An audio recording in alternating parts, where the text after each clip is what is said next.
onto that because that's a little heavy. Glasses thing? Yeah. I wouldn't expect anything different. Good afternoon, everyone. It is now 5:30. This is the Burnsville City Council work session for Tuesday, September 13th, and we are now called to order. Our work sessions are informal and we go straight to our agenda item. But I also want everyone to know that you can join us via Zoom, or you can also join us online at burnsvillemn.gov, meetings, or Comcast Channel 16 or 859.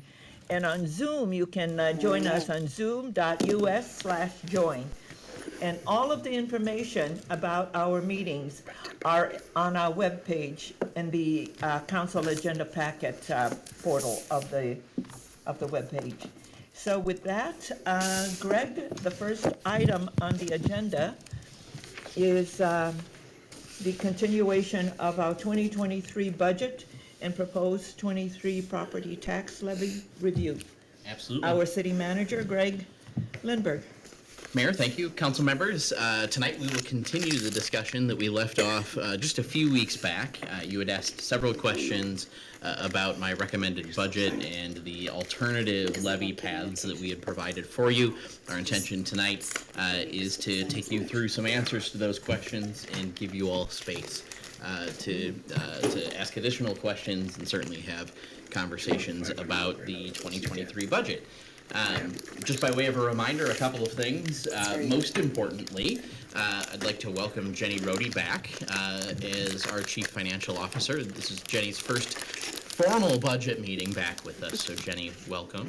We're glad to have you here. Secondly, state statute requires you to set a max tax, so you're a levy that you can bring down, but that you can't exceed by the end of September. You're scheduled at your September 20th City Council meeting to take that action. So tonight's conversation will then lead staff to prepare for that max tax decision at your September 20th meeting, just a few days down the road. And with that, I will turn the presentation over to Dan and Jenny. Dan. And welcome, Jenny, and hello, Dan. You know, you're not off the clock, you know. You're taking this all the way through. Mayor, members of the council, happy to do it. Glad to be working with Jenny, and I can say that I've been here since about 9:30 this morning, so I am still poking around City Hall from time to time. But as you may see in the agenda packet, it does now say Senior Financial Specialist Ellers and no longer Interim Chief Financial Officer. So Yes, I did notice that. So something to keep in mind, but I'm here to help as requested by the council and the city manager. This evening, as discussed, we'll be talking about the proposed 2023 budget and financial plan. Much like we've begun in the past, just a reminder, we're basically continuing our discussion from a series of meetings that the council and this group has had over the last year. It began really all the way back in January with the all-day work session, and we've had 5 meetings since then, as recently as just in August on the 23rd, discussing the total proposed 2023 budget. And as the city manager mentioned, there were a handful of questions that came out of that presentation, and we're here this evening to discuss some of those questions with you, and then, as mentioned on the slide, ultimately receive guidance from the council regarding the proposed or maximum property tax levy for taxes payable in 2023. And so a few things that we'll touch on today. First will just be the Economic Development Authority Fund review and answering some additional questions that the council posed at the previous budget work session. We'll close with a discussion or review of the property tax levy. And then, of course, there are some recommendations in addition to both the EDA fund and the property tax levy itself. Just by way of reminder, we did touch on the handful of meetings that the council has had to date, but there are a few other stops along the way, as you can see. And as the city manager mentioned, on September 20th, the council will be asked to adopt the proposed budget and also the property tax levy for both the city and the EDA. So we are hopeful to get some formal feedback from the council this evening. And then there is some time still set aside in November for the council to continue the budget discussion if needed. Likely there would be at least one more meeting because we do still have to talk to the council about utility rates, and we do have a pending utility rate study related to that. And then at the end of this year, on December 6th, you'll conduct the truth in taxation hearing. Just by way of reminder, we were having some meetings earlier today, there is a revised truth in taxation reporting process this year where the city has to submit budget information that will go out to everyone that owns a property within Burnsville proper. So a little extra work to do in the budget process from a reporting standpoint and TNT. So jumping right into the EDA fund, and just by way of reminder, some of these slides may seem familiar to the group. We did discuss some of the EDA items at a previous budget work session, and some of the questions posed by the council touched on those previous topics. So we tried to pull that information forward as needed. So just by way of reminder, both for the council and really more the public generally, why does the city really have an EDA? There's a handful of functions: advancing job creation, building and maintaining housing. You do have a handful of programs that we'll talk about in a little bit that are related to that topic. Enhancing certain community amenities, you may recall, and Jenny mentioned way back when, even talking about monument signs and things of those nature. Influencing development activities. The council has used some of its development prerogative in the past with TIF districts to support redevelopment, removing and remediating blight, and supporting the property tax base, really providing tools and incentives and programs to support and protect the valuation of the community's assets, particularly as it relates to property taxes. Really put together, it is designed to enhance, develop, maintain, and make the community more attractive. The council has been, in its capacity as the Economic Development Authority, really involved in a number of strategic planning efforts over the last, what are now the better part of 3 decades. You may remember in the 2000s, the Heart of the City effort, the creation of the Minnesota River Quadrant. Every 10 years or so, you're required to go through a comprehensive planning effort, and those certainly inform the activities of the Economic Development Authority. And then in the 2010s, you took some of those efforts a step further and created your Economic Development and Redevelopment Strategic Plan, your Center Village Vision, and then of course, recently the council adopted a new set of strategic priorities, and at the all-day work session earlier this year, you reaffirmed and we'll say made some tweaks to those, and so those are also included in our discussion. And then it's worth noting that in 2023, the EDA is scheduled actually to do an update of the EDA strategic plan. And so there will be an opportunity following even this budget cycle for the council to have more discussions about some of the programs, policies, procedures that will then be used to inform EDA financial activities in future years. So at the previous work session, there was some discussion about what is the history of the EDA fund looked like. And this is 15 years of history plus the current proposed budget for a total of 16. It's worth noting that between 2008 and 2022, the EDA raised approximately $11.5 million in funding and expended about $13.5 million.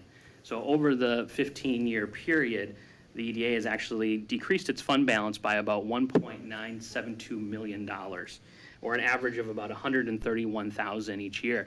In fact, you can see on the slide, the black line represents changes in fund balance. And over the 15 years that are covered in the window, the EDA has actually expended fund balance in 12 of them. One year, the one contribution to fund balance was about $2,200, so just a very minor contribution. And the other 2 years, those contributions were actually supported by transfers from other funds in 2008 and 2012 from the general fund and improvement construction fund, respectively. So generally, there has been a very planned and purposeful period of time where the city has spent down EDA fund balances on various policies, programs, and procedures. It's worth noting as well that over the history of the EDA fund, it has supported FTEs and then not supported FTEs and then supported some combination of FTEs. You may recall in, I believe, 2019, FTEs were removed from the EDA fund, and now there's no longer any additional support for staff in the fund itself. It's worth noting that per the 2022 budget and the current financial plan that the city is operating under, if this spend down in fund balance were to continue by 2024, the fund's reserves would actually dip to about $68,000. It would rebound slightly by the end of the 5-year planning window to about $239,000.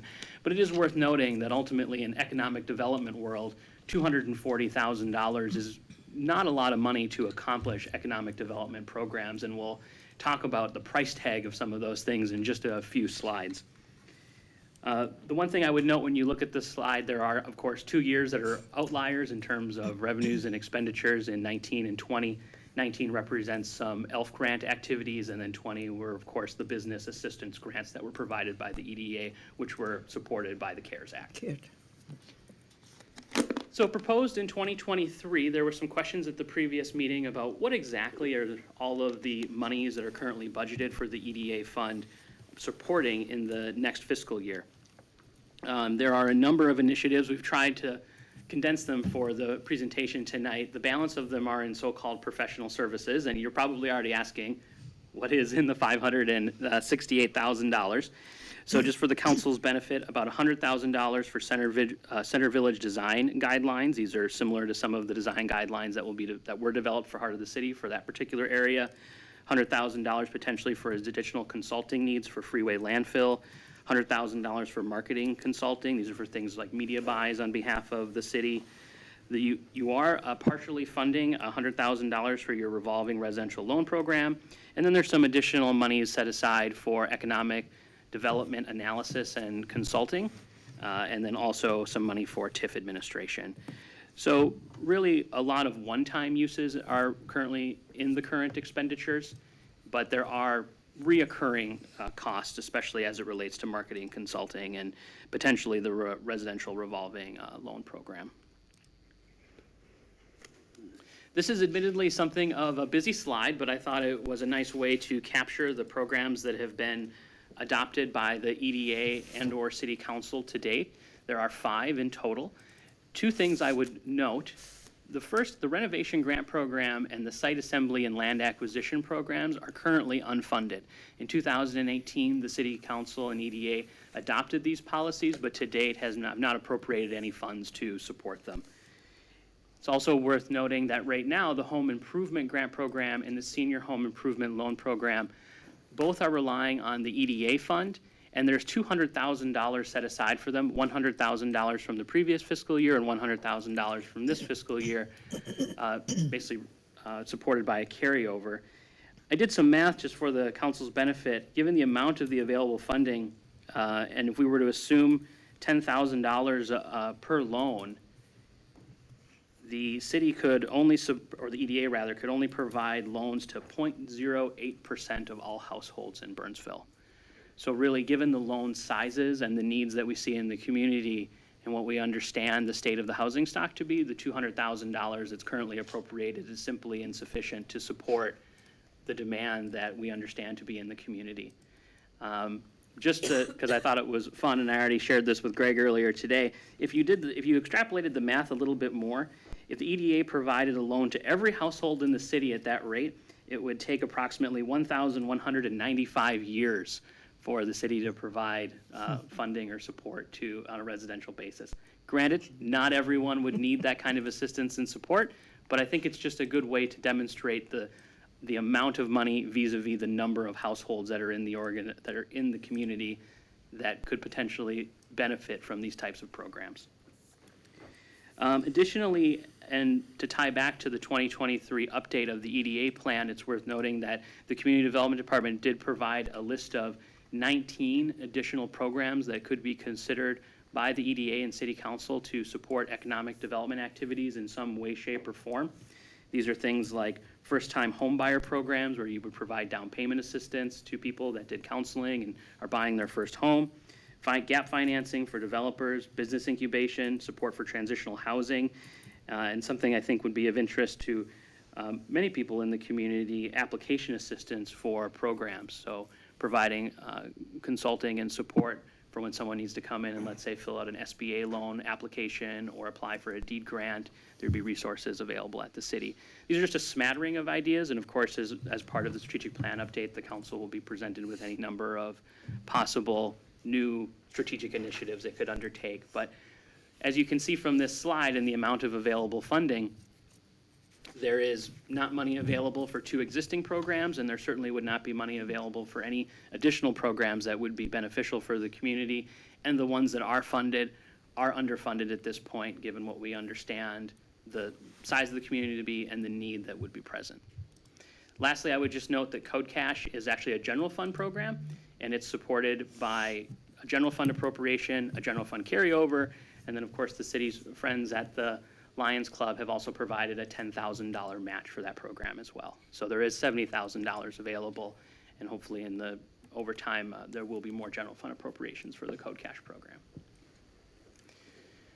So when you look at some of the programs, especially as it relates to the revolving loan and site acquisition programs, the city and the EDA really do lack the funding at this point in time to support the additional costs that would be created by those programs.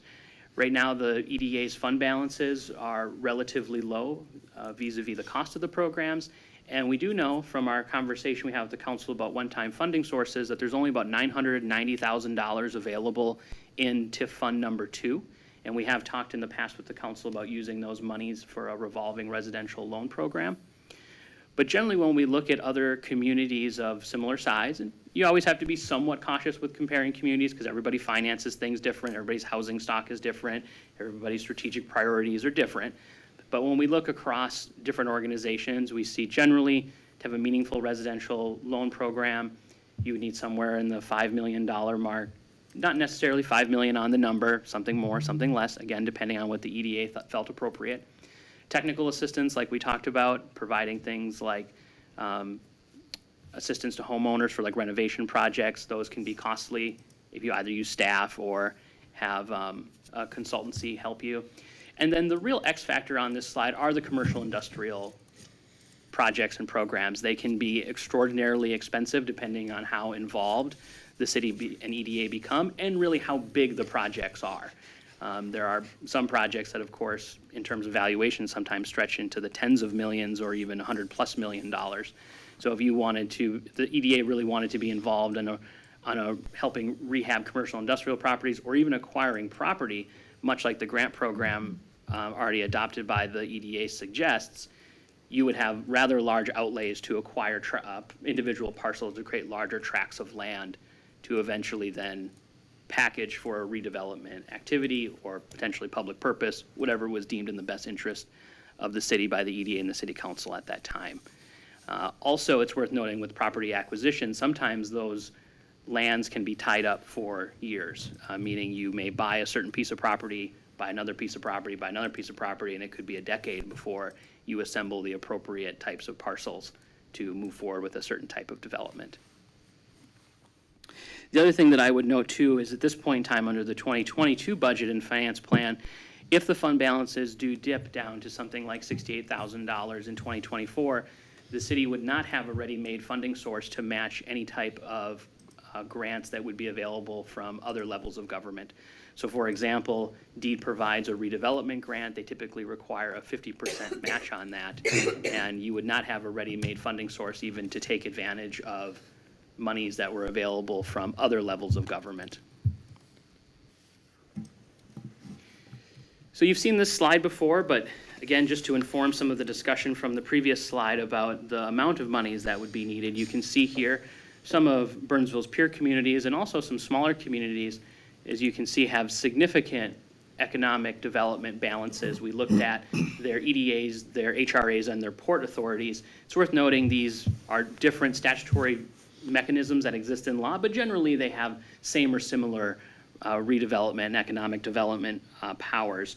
We also did exclude any TIF district balances for these amounts, but it's worth noting in Bloomington, for example, they actually have about $80 million in pre-1990 TIF district monies that can generally be used for any economic development activities.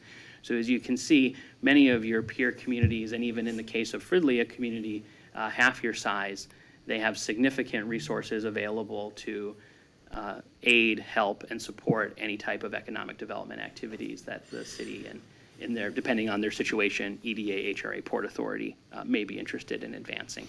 You can also see in many situations, except for in a couple like Edina, for example, the levies that are certified by those various taxing jurisdictions are significantly higher than what is currently in Burnsville.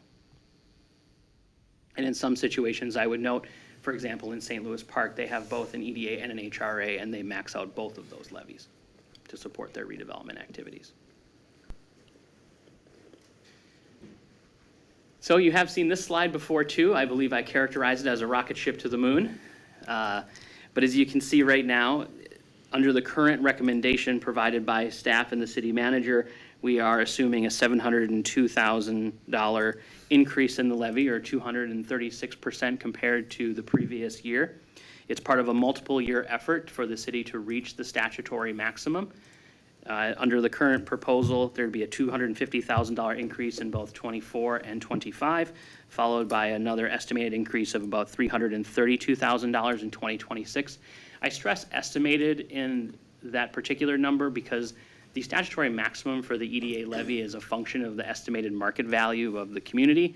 And so we won't know what the statutory maximum is year over year until we actually get the previous year's estimated market value. But if we make some assumptions based on the information we recently received from Dakota County, we think around 1.875 million would be about the statutory maximum that would be levied by 2026. To put this number in perspective, though, if we change the scale and think about some of the potential redevelopment activities that could occur and some of the things that we talked about on previous slides, for example, if the city were to attempt to acquire a shopping center, we do know that there was one recently in town that sold for $17 million. Or if you're interested in buying a strip mall, we actually checked with some folks at Ellers and looked at what is the kind of average going price for a kind of typical strip mall, and you're looking at $3 to $5 million in acquisition costs if the EDA and City Council were so inclined.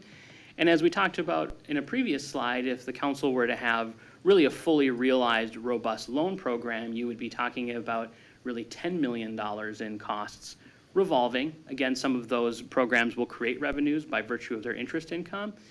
But when we look at the amount of money that is being proposed and with regard to the statutory maximum and some of the costs that could be created by economic development activities, quite candidly, even at the end of 2027, the city and the EDA would only have enough money to accomplish one strip mall project.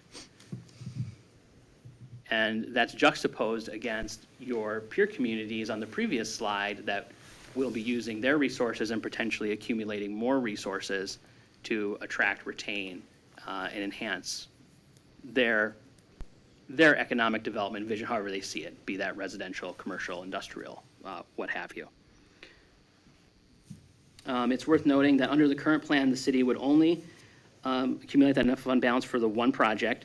And the one thing I do want to stress is we are assuming that in this analysis that the City Council and the EDA do not bring on any additional programming. So right now we are holding the current expenditures kind of consistent with the previous 5-year plan.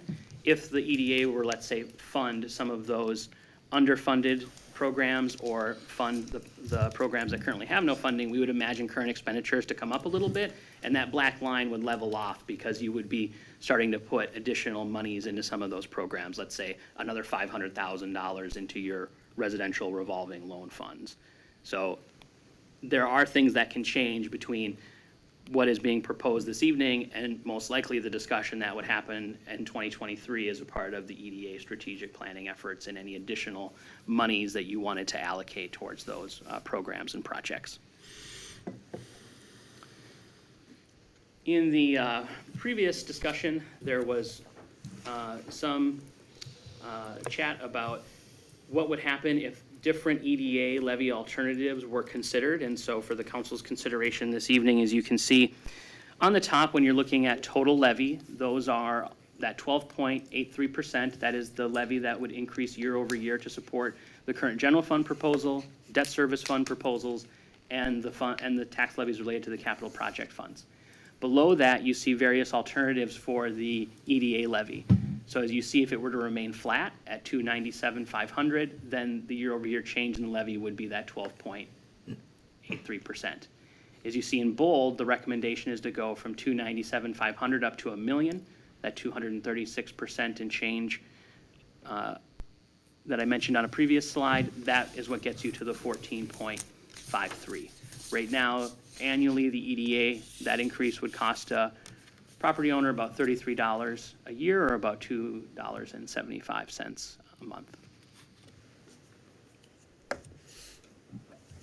And just for the council's benefit, it's worth noting that the statutory maximum based on the previous year's estimated market value, it would be about $1.544 million.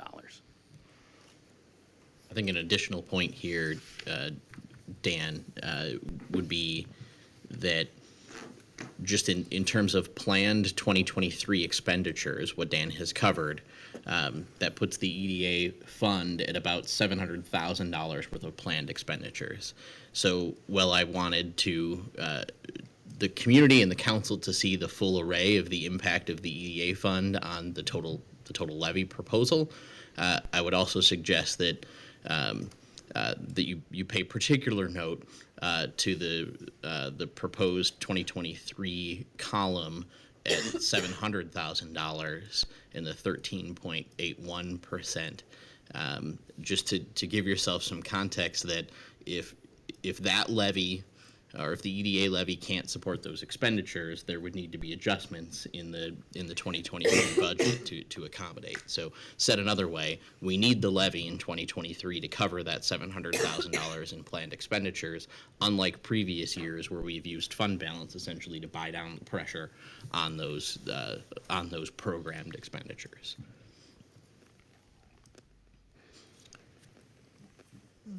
And then the last thing I would just note, and as the council's heard at previous work sessions, the balance, the million against $700,000 the city manager referenced, would then basically be a planned increase in fund balance to allow the EDA to accumulate resources. So at some point in time in the future, if there is a strip mall, a certain program, a project, there are actually resources available in cash to accomplish whatever the policy prerogative of the body is at that moment. I think the most important kind of visual representation of the reason that I've recommended the budget as I have to the council is going back to that market comparison slide where there was the 6 bars representing various communities that we consider market comparisons, some that we don't, but nevertheless those fund balances that then allow activities that the council has unfunded but adopted policies to address things like land acquisition or site assembly. It would, the intention of that funding, that $300,000 and the $1 million recommended levy is intended to start to put Burnsville kind of on the map, so to speak, in terms of this visual, in building a fund balance to then appropriate or take action as there was opportunities to redevelop through site assembly, through property acquisition, whatever the council's prerogative might be at the time.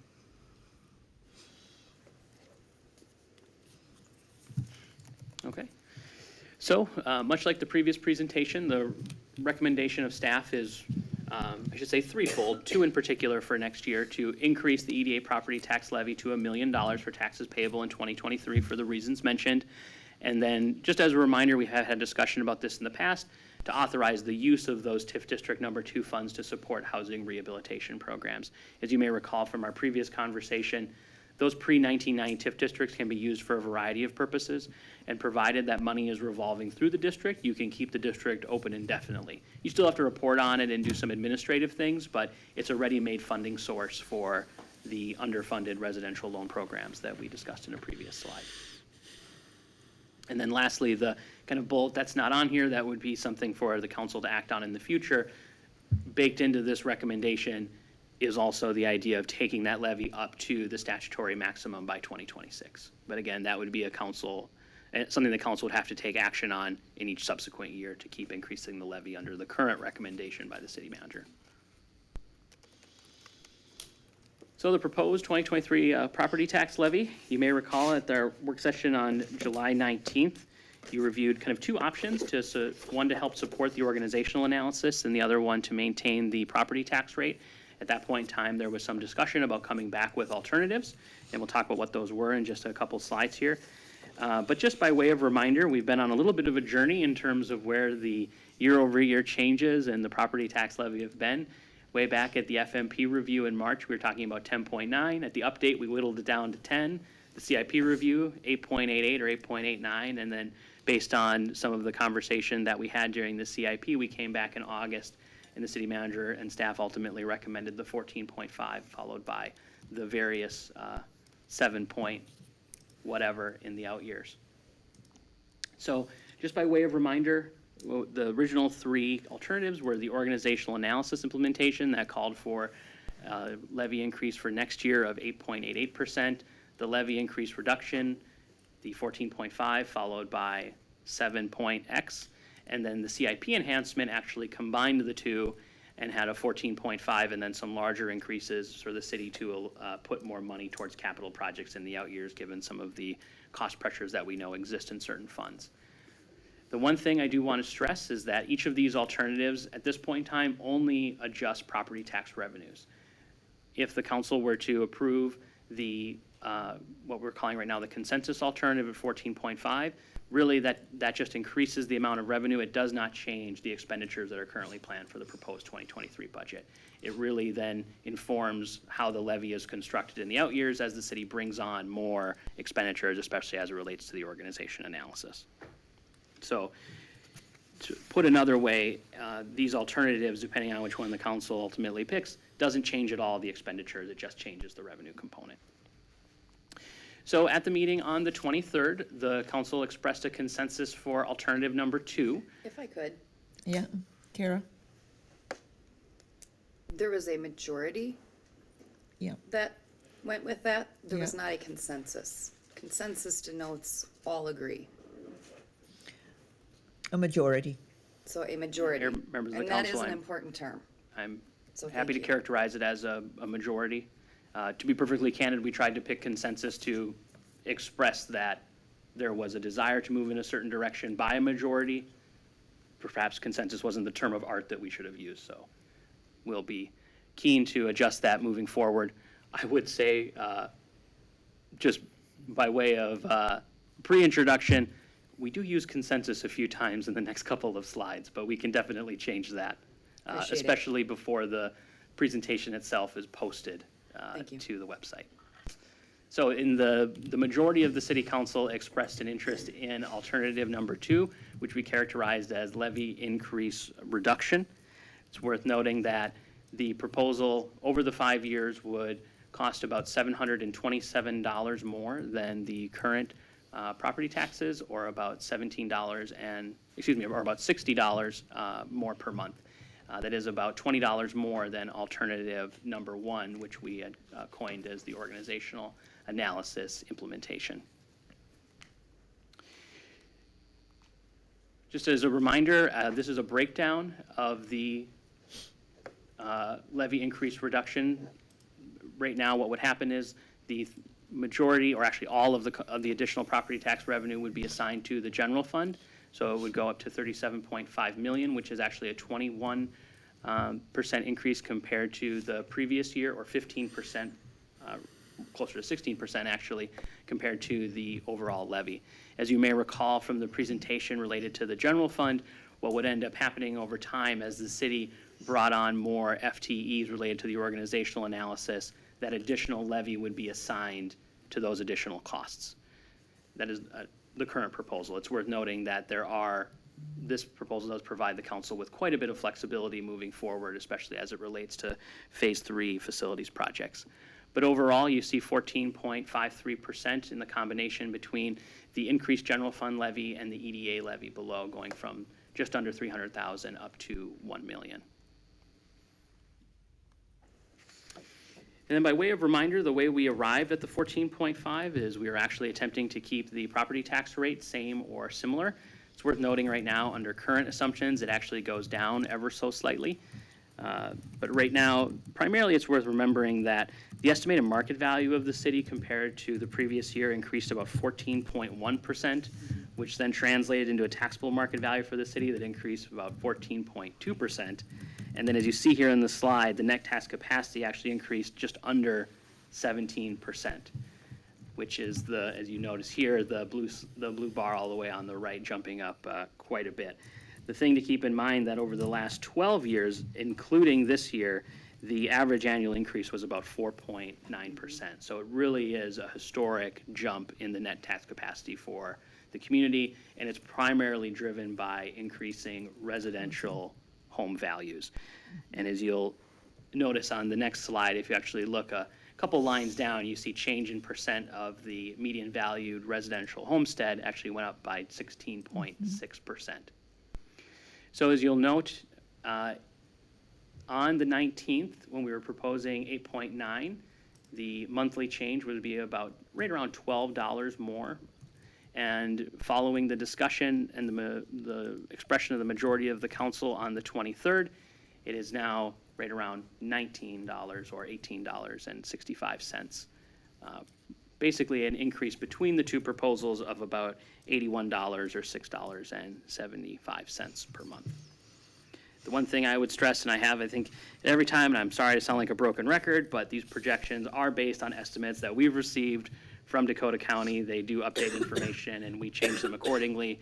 We've changed them a little bit here and there, so there may be some of these numbers may look a little different in some of the percentages moving forward, but I just want to keep that in mind that we make some assumptions in the process. So ultimately, the alternative favored by the majority of the council has been incorporated in the proposed 2023 budget. It's worth noting, and you do have a handout, everyone here, that talks about some of these things in greater detail, but really the alternative that is currently included in the budget does a handful of things. It really does reflect on the strategic vision and priorities that have been adopted by the council to date, and really tries to be planful moving forward on how to bring those online in a fashion that provides a down payment for the organizational analysis without increasing the property tax rate. It leaves the council with a tremendous amount of flexibility in future fiscal years as it makes decisions about the organizational analysis and potentially other priorities like facilities projects. It maintains all the appropriate fund balances that have been promulgated by the city council in your various policy documents. It strengthens the EDA fund in much the ways that we described in the previous slides. And perhaps most importantly, it helps fund a vibrant community by stabilizing those property tax levy changes, helping people to have stable, predictable, year-over-year changes in the property taxes. Yes, we have to get through the 14.5%, but without that change, without increasing the tax rate, most of the increase in tax will be attributable to the asset that's actually being taxed, the increase in the value on the individual's home. And as mentioned a few times in the presentation, it costs about $18 more per month for a median valued residential homestead property owner. So, as if the Minnesota property taxes were not complicated enough.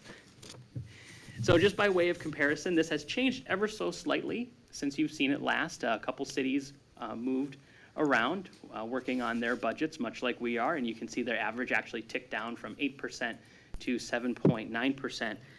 We have heard of a handful of more cities, and just for the council's benefit, other cities around the metropolitan area, St. Paul announced a 15% increase, Fridley 12.8%, Savage 11.4%, Oakdale at 12.9%, and Golden Valley at 11.4%.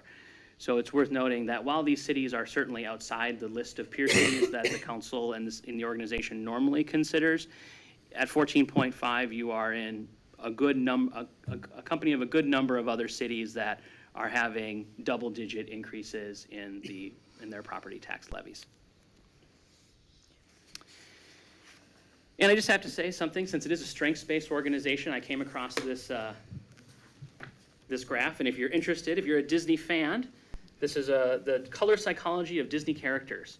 And Jenny pointed out, I think very appropriately when we were going over the presentation, that the only ones that wound up pure white are the animals. Is what? The animals, the Pongo and Duchess from, what is it, the Aristocats and 101 Dalmatians. So keep that in mind. Like the meme says, be the person that your dog thinks you are. So I just happened across it, and I know the organization talks about a strength-based culture, and it's not a perfect analog, but I thought it was something very interesting. Interesting.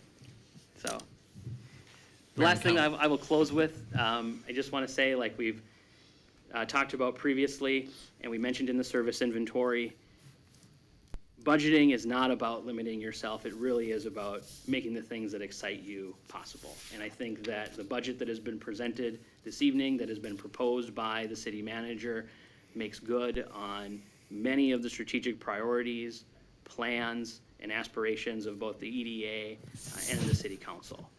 And it's really my honor to present it, and I think that it is full of possibilities and puts the organization in an excellent place to encounter its challenges in the future. With that, I'd be happy to answer any questions the council may have. Thank you, Dan.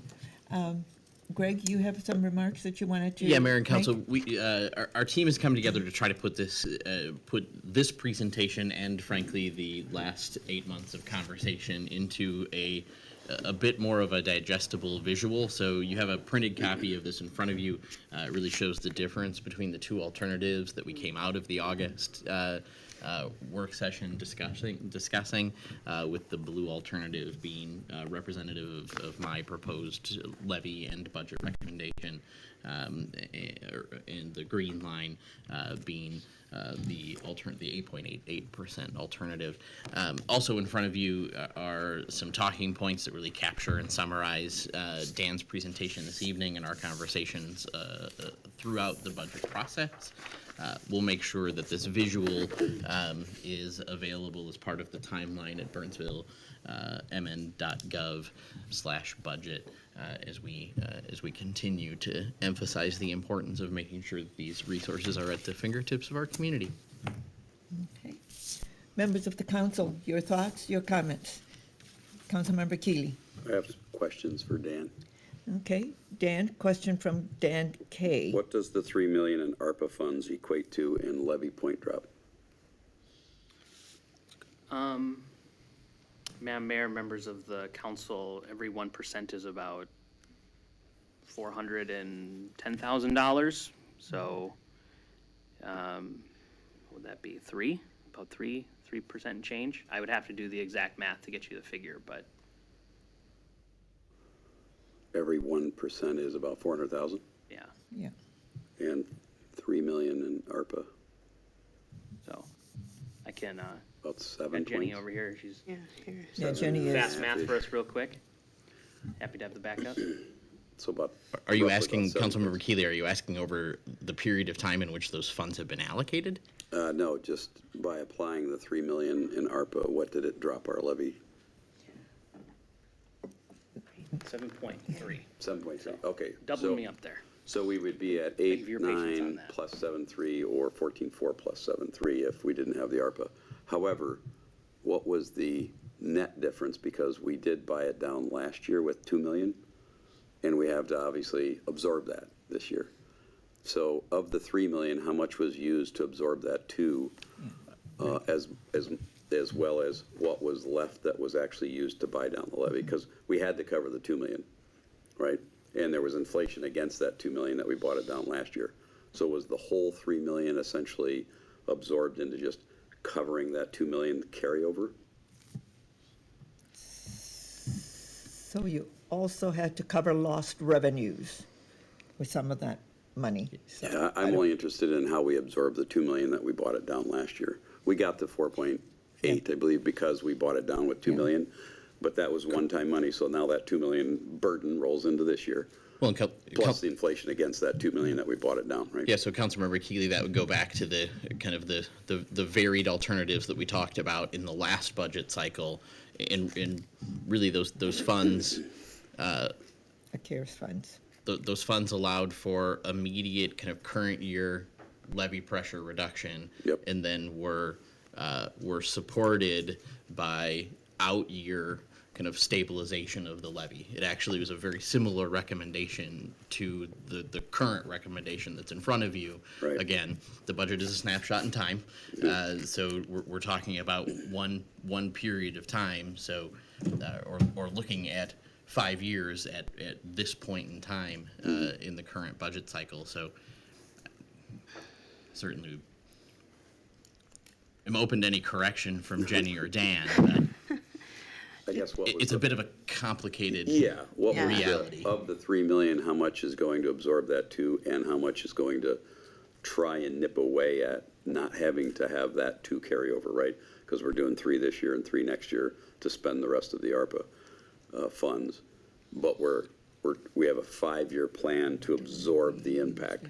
So each year, you know exactly how much is essentially going to buy that down. So at the 5th year, we're no longer trying to absorb it, and how much is going to pay the carryover, right? Madam Mayor, members of the council, so the analysis that we could do to answer that question is we would essentially take the budget and we would remove the ARPA funds, and it would tell us year over year what the change in the levy would have to be to support the same amount of cost. It would, to your point earlier, Councilmember Keeley, it would be something of a multi-step process for us to answer that question. We could certainly do it. Okay. As far as what cost pressures are absorbed by the 2 million versus the 3 million, that's a more difficult question to answer because so much of it is a function of the expenditures that exist on the, essentially the other side of the budget. Yeah. But we could make some approximations about that, certainly. But Yeah, I'd like to know what that 5-year forecast is outside, specifically the one-time money that we put to buy down, which we're doing again this year and we're doing again next year. What does that ultimately mean, and what is it costing us to carry it over, and what is actually going toward of the next 6 million, 3 million, and 3 million to be able to get that fully absorbed over a 5-year period? Because obviously we're sort of like using it to finance ourselves because of that carryover. And each year that we do have that carryover, we're also faced with the inflationary costs against the 2 million that we bought down last year, and then again this year and again next year. Madam Mayor, members of the council, I would just add, so under the current proposal, in both the ones that are listed in blue and green, they factor in both the lapse or lack of ARPA funds at some point in time in the future. Right. And they do have inflationary pressures built into them. So right now, the current proposal, when those funds are no longer available, which is really 2025, either the 14.5 followed by the 7, some variation on 7, would absorb it, or The last piece of it, Yeah. basically. as you see here, part of the reason in the green that we go from 10.9 to 12.9 is the additional 3 million that comes out that has to be absorbed by other funding sources. Right. So some of that gap is reflected in the green proposal. We are able to smooth it out more with the 14.5, Yeah. just put very simply because of the power of compounding. Yeah, we're absorbing it faster. Yeah. Because we're taking another 2.5 million out of the Yeah. taxpayers to Yeah. absorb it, Yeah. along with everything else, but really, that's a big chunk of it, right? Yeah, Mayor, members of the council, and then we are compounding on that 2.3 million with the 7s thereafter. Yeah. Yeah. And I would also add that we would want to be careful in that analysis not to overlook in the 14.53 proposal that path allows us to more specifically plan for the full implementation of the organizational analysis as the council adopts future budgets with those assumptions. So the apples to oranges comparison might be a bit dangerous as we try to model exactly dollar for dollar or percent year over year property tax levy increase based on previous applications of how those federal funds have been used essentially to buy down previous or current year levy. Right. Ultimately, it's just the revenue side. Yeah. It's just It is. it's I a mean, revenue you can side leave discussion. the cost side plan in place. It's just a donation to the revenue side that helps pay for it. If you just leave that structure that you referred to in place from the anticipated expense side, I'm really trying to focus in on how much is used, has to be used to absorb it and pay the inflation related to it, right? Because when you, as we've learned, when you kick it down a year, it costs more to pay it back. It's like a lot of things that have gone up. What inflationary forecast did you build into this, given the most recent over 8% inflation report in the economy? Madam Mayor, members of the council, we used a handful of assumptions, not necessarily just a blanket, let's say 8% or something like that. In the first regard, we allowed departments as best they could to adjust their budgets accordingly based on the information that they were receiving. It wasn't necessarily as a function of you're only getting 3%, 5%, 8%. But then we did make some assumptions for major cost drivers, primarily as it relates to wages and benefits. So we were assuming 3% on wages, which is about 75%. I should say personnel services are 75% of the cost of the general fund. So general inflationary pressures aren't as germane for the general fund. And then we were assuming, if I recall correctly, 5% for benefits because the city had a rate lock as a part of some changes that it made in a previous year.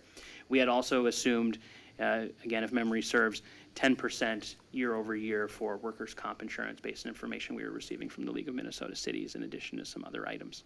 As a part of it, though, and because of inflationary pressures, the fee schedule, all discretionary fees, and there's a forthcoming memo to the City Council on this, were adjusted by 3% in recognition of the fact that there are larger than usual inflationary pressures and some fees had not been adjusted in some time. And so we wanted to make sure that fee payers were not being subsidized by property taxpayers and when we're considering some of those inflationary structures. So we made, it's kind of a long wandering answer to your question, but we made a series of assumptions across different parts of the budget, both on the revenue and expenditure side. We didn't necessarily take just a 3% on everything or something to that effect. And was that fees, the 5% number that I saw related to charges for services? It was a 5%. Is that being adjusted up?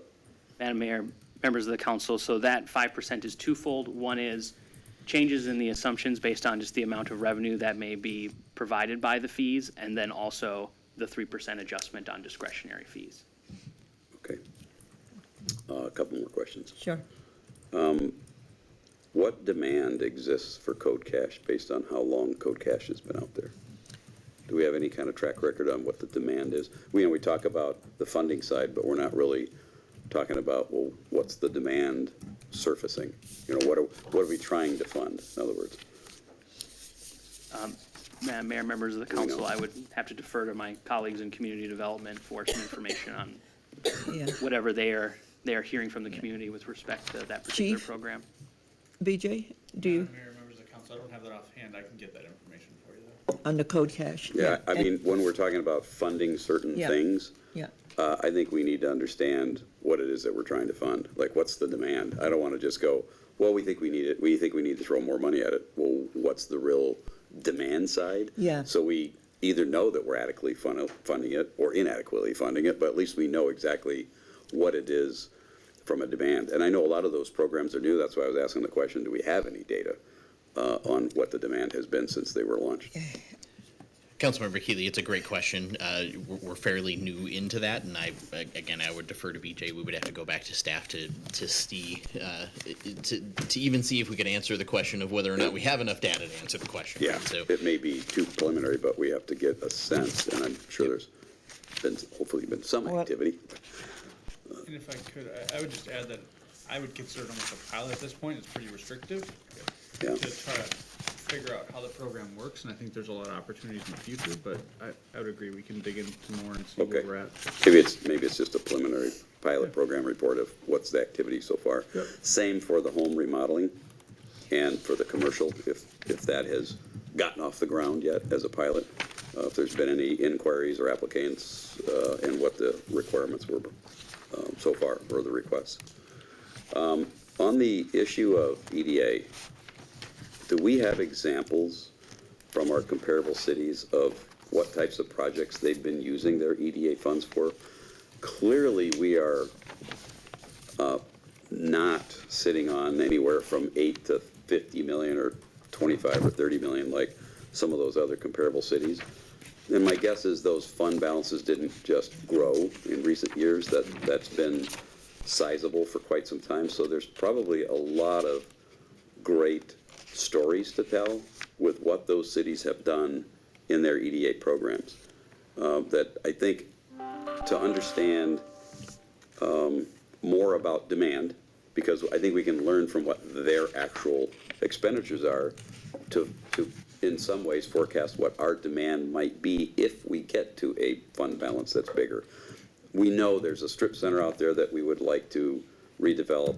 We know that there's potentially a mall out there that might need redeveloped, but, and they're very specific, and they have very specific price tags on them. But there's probably a lot of other EDA expenditure examples from those cities that I think we can get an idea as to, if we're gonna get into this, what types of things are we gonna likely see come at us? And there's some older cities in that list that can definitely give us some good information. Yeah, and I can tell you, and probably, Greg, you can also attest to this, when city manager at that time, former city manager, Harmony, came in and talked to us from St. Louis Park, Yep. and how they use that in purchasing property, and that's how they did all of the redevelopment on the west side. And so they did a lot of that. Edina also bought property, and I'm thinking Eden Prairie also might have done some of that to, That's a good high-level number, like of the last, let's say, you go back and say, give us a 5-year snapshot at a high level. What percent of all the money you spent was land acquisition versus soil prep versus, some other, like, commercial investment, where you weren't acquiring the property or the land, but you were assisting a development in some way? Yeah. Maybe a partner at the table. well, Bloomington is doing a whole lot of stuff right now around the shopping center. Sure. The Mall of America. Are they on building the a east dump side. for their garbage? Huh? Are they building a dump for their own garbage? No, Yeah. no, they're building a whole lot of wonderful stuff. They could. Yeah. I was going through, because when community development they did talk about the cold cash and the drivers around that. And I think, if I remember correctly, there's demand, but we don't have much in that fund. So, Chief, if you can further look into it, because I remember, and I'm just trying, because I have some notes, but I didn't. I don't want to misspeak, so I'd rather get it right than Yeah, than and- try to remember. So I know there's been a few applicants, but I don't know the numbers, and I don't want to misspeak to that. So I'll definitely follow up on that. Yeah, I think last year it was a $25,000 coming from last year, and then up to maybe a total of $70,000, including this year, is what would be the fund balance for the cash code thing. for code cash. Madam Mayor, members of the council, again, I don't want to misspeak. Yes, the general estimate is around $60,000 total. Yeah. Again, in terms of We're program finding performance, I want to go 30,000 back to our staff and have those conversations. I will make sure that BJ and I follow up with you. The other angle, of course, is if we have money there and we are trying to market it and communicate to the community, and if there's just a dribble of demand, then is it a lack of demand, or is it a lack of, people knowing that the opportunity is there? So you really have to put our marketing hats on and you got to communicate, and you got to put a little bit of money behind the marketing to actually let people know that the opportunity exists. Or it might end up be a lack of, we might read it as, well, there doesn't seem to be a lot of demand out there, when in fact, a lot of people would have taken advantage of it had they knew about it, right? Yeah. Well, So, a lot of different things. Certainly to your point, Councilmember Keeley, as a member of the council, I absolutely, from a marketing perspective, I think that's an important factor. I also think that the program marketed effectively and communicated effectively to the right audience is an important component of maintaining our naturally occurring affordable housing, Yep. right? So that the strategies that program plays into, I think, are significant on the residential side. So we can certainly do more assessment there and be able to deliver to you and to the community what are the results along with the demand. I will also say, in terms of the market comparison of other cities and EDA fund uses, I kind of made the game time decision tonight that our EDA staff did put together a list of about 19 different potential uses specific to Burnsville, unique to our needs.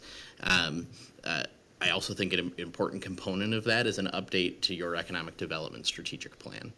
So one of the first things that I'll ask our new community development director to do is to engage in that process. I would also suggest that process we'll need some very robust community engagement to inform those results. I think that vision and bringing that vision to life is really important as we think about the potential uses for those funds now and into the future. We certainly can do some market analysis. BJ and I will work on that with our team to kind of address what's happening in the market alongside, parallel to putting together a plan to put in front of the council of how will we vision out and update our strategic direction in order to kind of best reflect the needs of the community as well as we have those conversations. We made a lot of those decisions based on what we see, what we hear, you know, hey, there's a need out there, but we never really measured how much desire is out there. We may see properties that need improvement and need reinvestment, but the property owner has to desire to do it, to take advantage of these. Yep. And I don't know if we've ever ascertained that desire equating into a demand. Well, yeah, and I would say the demand as well as measuring the results. What is the performance of the program alongside, parallel to the demand that exists within the community? So certainly we can do we can do more work and better work to be able to deliver those answers. They're very good questions. I say that because I preface throwing more money at a program that has yet to prove the demand and the need and the desire.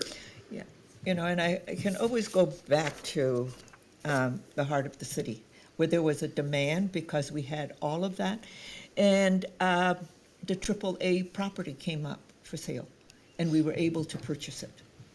And look at what it has yielded.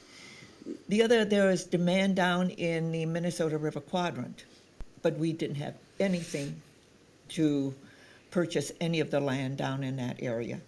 One is the Asselford, but we were able to use TIF money to do the soils correction. I'm seeing Regina nodding her head because we looked at that. If you remember, we could have bought that and done so much with it. If you remember, we were asked to buy it so that a minor league baseball team could be down there.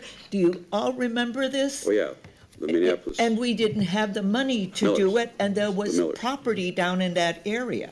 So I can go back, and there is history that will allow us to understand opportunities that we missed because we didn't have the resources to do what we needed to do. It just so happened that with the heart of the city, we had some money in TIF funding that we used to help purchase for that because it was economic development, to purchase the AAA building. There's a lot of opportunities, but we don't have anything in our economic development fund to do any of that. And you were very much involved in that whole thing with regard to the minor league baseball team. Yeah, I thought it was a great idea. And there was a group that wanted to do that, and Garrett is also nodding. I mean, Regina's, there are things that we just had to let go because we didn't have the financial resources. Well, and if I didn't plan on bringing this up tonight, but on the tail end of that, I think I want to plant the seed. I think we need to change our approach, and I wish we'd have done this back when we sold the AAA property, because we end up selling a property, we help a development happen, and we're not necessarily getting anything out on the other end. And so I think what my change in thought, or the seed I want to plant, is I think we need to borrow the model of really a lot of things in today's economy, where the equity owner, instead of just selling outright, takes not so much an equity share, but an agreement on a revenue split. So if we sell a property and it's builded upon, and then they flip it, in the case of Raven, and score many, many millions of dollars, Yeah. why didn't the city We should have have the gotten, opportunity to get a piece of those benefits? Because we ultimately sold that land at just yes, bare we land did. cost, and they took the risk and built it. I totally get it, but we helped them get there. So if it didn't sell for many years and there wasn't a big deal, we wouldn't see the benefit of it. But if it does, which many of them are, I think the city has been shortchanged on the benefit of that. We're basically enabling the private sector to greatly profit off of our work and our support I'm on so their glad you're property. saying things like Well, that. and this is a little bit back to my original position, why I don't believe the city or, governments should be getting into the private sector business is because we don't end up getting the benefit on the other end. And so where we have to, when it passes the but-for test, if the but-for test is passed and we get involved and there's a huge payoff down the road, we should get it. Now, we do with TIF, right? We do get it back in TIF. But there's other projects where it's not TIF, and we Like do Maven. we use ELF grant funds, which was really our money coming back from Dakota County for us to use, right? And or the AAA is a great example where we've basically set up the private sector to make a ginormous profit, and the city didn't get anything out of it other than the property taxes, which we appreciate. But I think there's more to it than that. And I agree. I think of it as the movie stars of today. They take a smaller salary on the front end and they take a percentage of the gross. So they're taking the risk along with the movie producers and the directors and the sponsors. That's really the role I think the city could approach that in, is where is our potential payback beyond the property taxes when in fact we've set the stage for potentially, not every time, a large profit to be made. And that might be a question for legal, whether we can even do this. Yeah. But I just think there's a few things that we did too well. And I think that we should Well, look we at a should different approach. really think about the asset wealth of the community. With the Maven project, because I've had some discussions with other folks in our community who know very well how this stuff happens. And they ask the same, not the question, but thoughts that you articulated tonight. Because Maven did that, and in 3 years, they flipped it. It was less than that. I thought it was quicker than that, like Was it? a year and a half or Regina, something, was I it don't 2 know. or 3 Maybe years? 2 years. Yeah, see, yeah. And did we get anything from that? And we didn't. I said, it's not what we have done in the past with regard to it. They said, well, you have to think differently, which is Yeah. exactly what you're talking about. And if it's a purely private sector transaction, we got nothing to do with it. But when we're putting Money. public money in it, Yeah. And we there's carried more it. than there. I think the deal has to be struck where the city gets a little better payout than just future property taxes many years down the road. Even if TIF is involved, we still are waiting multiple years before we get it back. Because right now, look at Rise. Rise is not, what, 1 year in, and they flipped it? Yeah, that's another one. And huge. They got $76 million more than the development price. Councilmember Keeley, Madam Mayor, members of the council, this conversation is a good one. Yeah, but it's and- not getting us to where we need to be. And I would say it's reflective of the recommendation that I put in front of you. Yeah. The first step in the city becoming an active and strategic player in this area is for us to build a fund to be a player. Yeah. And I would say that in my experience, limited at best, we have experts in our organization. We have a new community development director who's coming in, and my hope is that we not only will be more strategic tomorrow than we are today, but we'll also be creative about solutions just like that. I mean, Councilmember Keeley, what you're describing, I can think of projects that I've been involved with where the city absolutely has a stake and a vested interest and goes out for proposal and works deals to accomplish not only community vibrancy and economic redevelopment, but also is ensuring its financial position into the future. So those are certainly strategies and conversations that we should be having more of, and I would expect that we would moving into the future, because being strategic in that regard, I think, is very important when you start thinking about the investment of public funds or the community's dollars in being an active part of redevelopment of a community for our own strategic purposes. Previously, And my I would comments be is- excited about Right. that kind of discussion. Yeah, previously my comments have been, as long as we are made whole. In other words, if we had to put $1 million into it. We need to get our $1 million back. I think it's more than that. That's just a baseline. We have to get our, the taxpayers' investment back, but not necessarily taking 20 years to do it or 15. Yeah.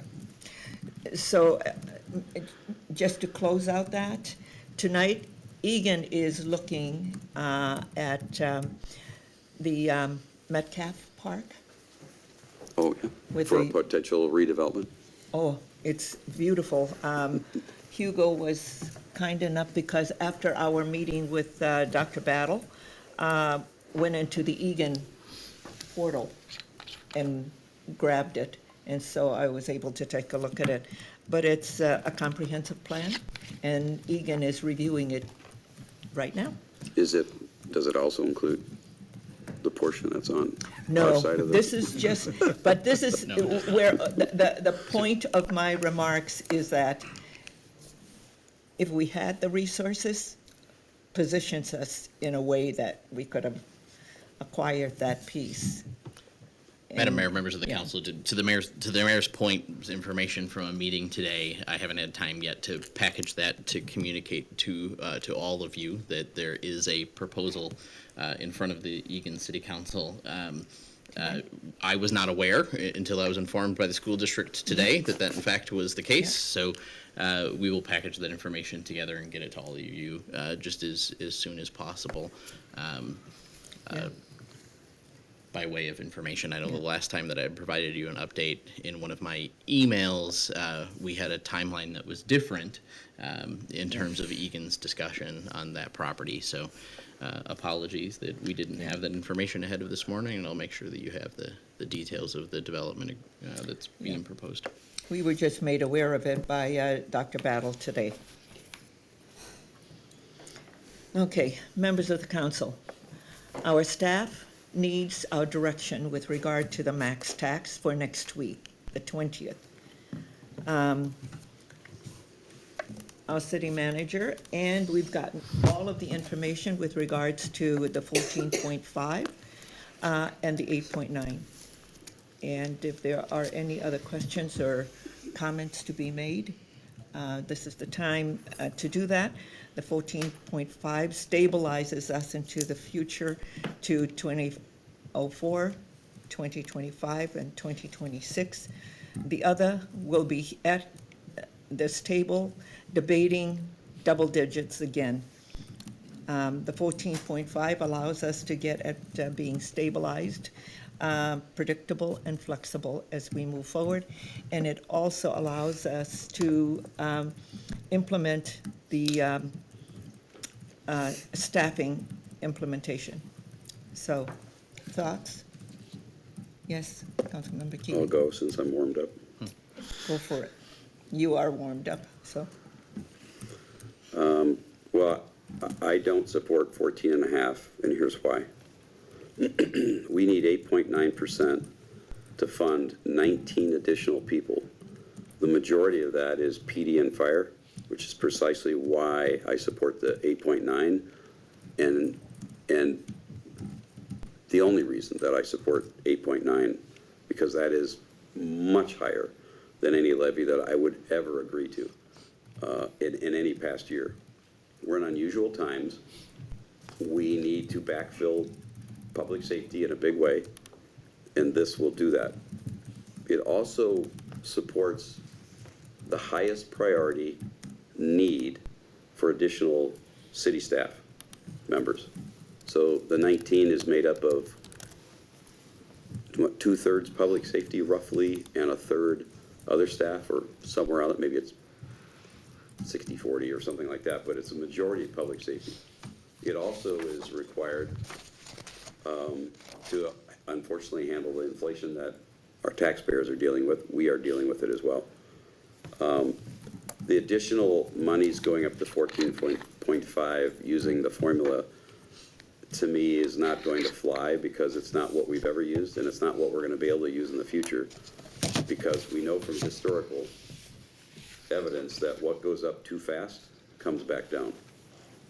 And so there's going to come a time in the very near future, I don't think we can use the tax rate formula without raising our tax rate. So we're gonna raise it. We're gonna have to raise one or the other, raise the levy or raise the tax rate, because the dollars won't work out in a falling market. The other factor is inflation is still screaming at over 8%, and that is cutting into everybody's budget. Every one of us and everybody that we represent are hurting because of that runaway inflation.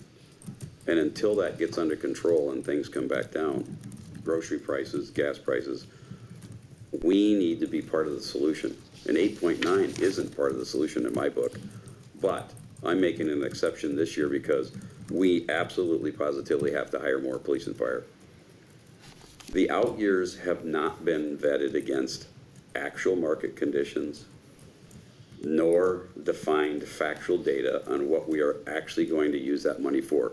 We have ideas, we have thoughts, but we haven't gone through an entire exercise of prioritizing and identifying, based on fact, what the costs are and what we're going to do this year, this year, this year, this year. And if you go back in historical budget cycles, every forecasted budget year, we dealt with reality in the budget year we were dealing with, but year 2, 3, 4, and 5 have never ended up the way they were forecasted. They usually end up better. Upon rare occasion, they end up a little bit worse. And so I don't put credence in the 2024, 2025, 2026, and 2027, because historically, for 16 budget cycles, those numbers are proven wrong. And until we deal with the reality of the market conditions at the time, the conditions in the economy, the valuation of housing, the cost of government, those are nothing more than worst case scenarios. So 10.9 and 12.9, I don't put a lot of credence in, because I've been trained not to by this exact budget cycle for 16 straight years. So as good as they are, they're only as good as the numbers that can be forecasted. And you can't forecast revenue you don't have, and you can always forecast costs that you know along with inflation, and that's exactly what our financial analysts have done. There's always something that comes along that either saves money or drives more revenue, and those numbers end up coming down. So I want to deal with what we can control and what we know factually is backed up, and that is 8.9 and the people that it hires that this city needs, majority in public safety. And that is far as I'll ever go on behalf of the taxpayers. And 8.9 is not something I like at all. I'm holding my breath to vote for 8.9, but I'm doing it a lot easier with a good conscience, because I know police is in dire need of folks, fire is in dire need of folks, and the numbers that are presented, I support. In fact, I would almost rather they get a few more in this first round than what they're getting, but I'm delighted that they're getting the people they are. 8.9 is my number, not a bit higher. So I won't vote for the 14.5 in favor of it, put it that way. I think you're still the same, Councilmember. I am still the same. I would ask the council that if they do vote in favor of the 14.53, that although it would be non-binding, I would ask that they would vote for a max tax for 2024, 2025, 2026, 2027 at the projected levels. Because if we are very confident in them, I think council should be willing to take a non-binding vote in support of them and to say that those will be the expected max taxes in the projected future, so that our residents know that that is something that is very firm.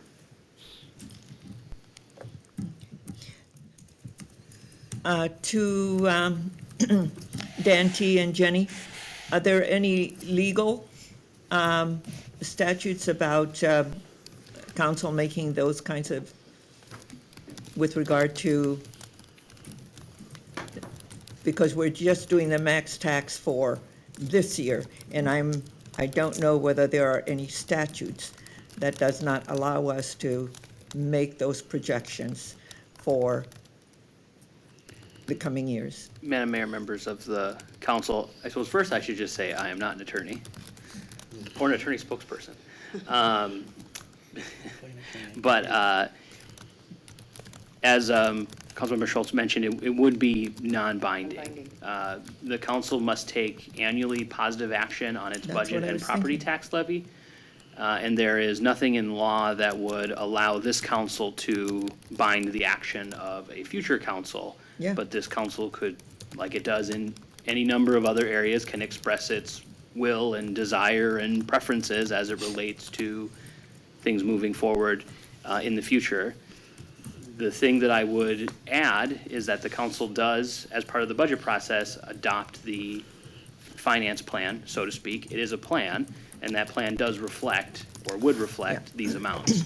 So in that way, the council does, I think annually, express some type of desire as it relates to those financial management plans and the year-over-year changes in the property tax levy. The additional caveat that I would add is the council on October 11th will consider some analysis as it relates to the facilities fund and phase 3 improvements, part 1, 2, and 3. And it is possible at some point in time, the property tax levy could be used to support some of those projects, in which case, as Councilmember Schultz has, I think, rightfully pointed out in previous meetings, would change some of the analysis and calculus as it relates to year-over-year changes in the levy. But as mentioned earlier, that's one of the virtues of the 14.5 is you would have the option at that point in time to use the money for projects or use the money for staff, what have you, whatever the, like I mentioned, whatever the will of the council is at that moment.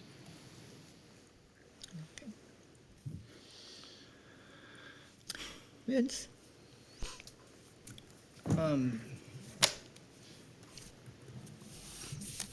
We made a decision to operationalize the ARPA money last year, which, Jenny, did you say that ends up being about 7.3% on a budget? 2 million a year?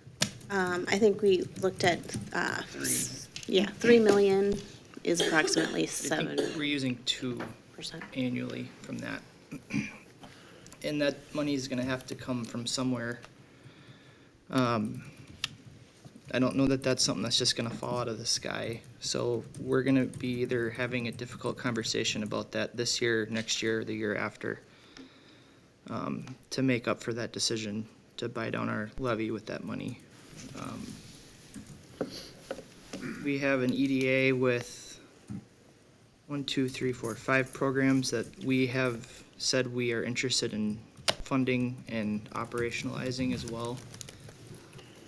$700,000 of the EDA levy is in already planned expenditures, and then $300,000 is essentially, I guess, new money. Our EDA increase last year was $50,000, bringing it from $247,500 to $297,500. So we were sitting right at about $300,000 in that levy last year anyways.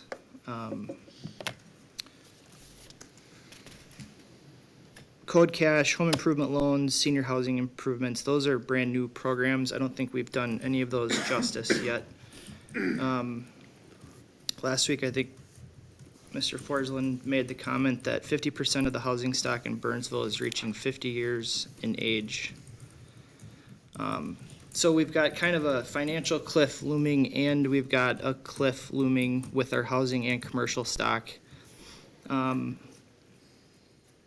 And while 14.5% is not a number that I get excited about, at some point we have to do something to address kind of these festering issues that are starting to bubble to the surface. We're in a fairly unique time right now that Mr. Tientner, Dan, told us about on the very first meeting.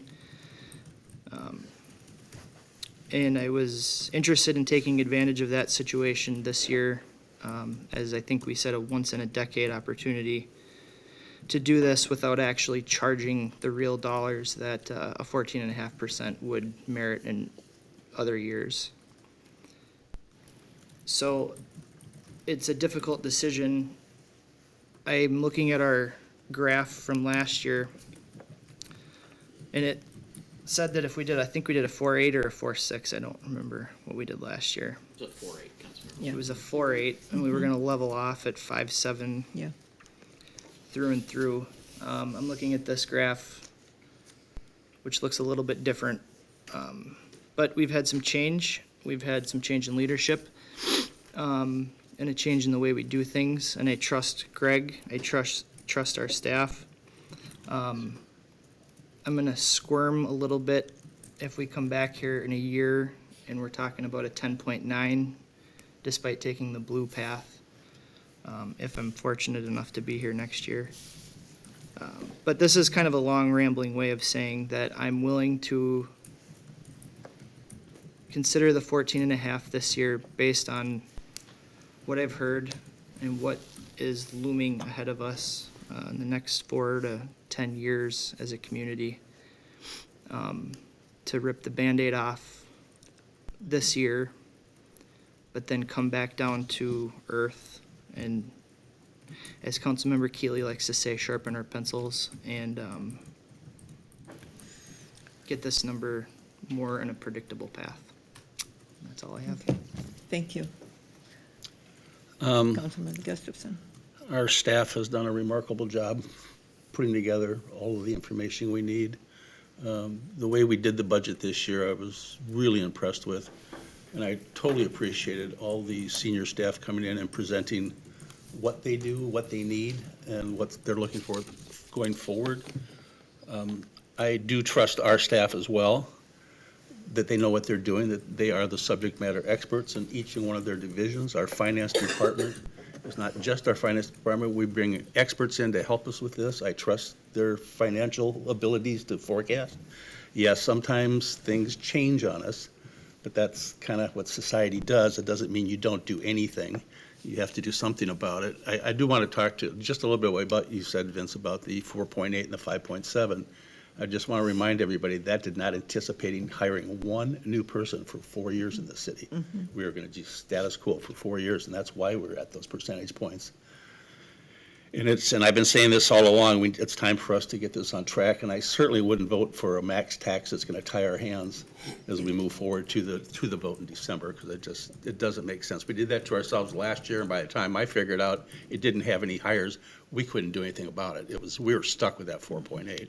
And I don't want to see that happen to us again. So I am in favor of continuing with the 14.5. Okay. First, I want to thank our staff, our city manager, and everyone who worked very hard, because this is the first time that we have come together for months, and we started this process in March, looking at the budget, everybody. And I thank everybody for doing the work in informing us and our community as to how we deliver service to the community, to our residents and to our businesses. 9 reports giving us high touch and high demand on services, and we are a service organization. As I sit here and look back, Burnsville is not the community that I came into when I took office. Burnsville is a very different community. Burnsville was only at about 55,000. We're now at 65,000. Our housing stock, if I remember correctly, we only had 3 senior housing. We have more than that. And when I look at what's happening in fire, paramedics, their numbers continuously the straight up vertical on medical calls. I look at the stock, the housing stock in this community, and I look at the multi-housing stock in our community and where it's at. To be a vibrant city, we're not going to be a vibrant city with what we're experiencing with the stock that is in the city since 1970 or before. So we have a lot of work to do, and our staff has taken into consideration all of the challenges and all of the pressures. And we have been very thoughtful and very conservative throughout the years in our budgeting process, where we have missed opportunities. This budget also allows us to look at our EDA, budget and to begin building resources into that economic development toolbox so that we can look to the future and create the vibrant city that we want it to be. So, with everything that we have gone through, planning for the future, addressing the pressures and the issues that we have today, it's hard for all of us to look at a 14.5, but if this is what we need to do, then 14.5 is what we need to pass, to do the things that we need to do, and to create a brighter future and a vibrant future for Burnsville. And it will also help us stabilize our financial position into the future so that people will understand that there is flexibility and stability.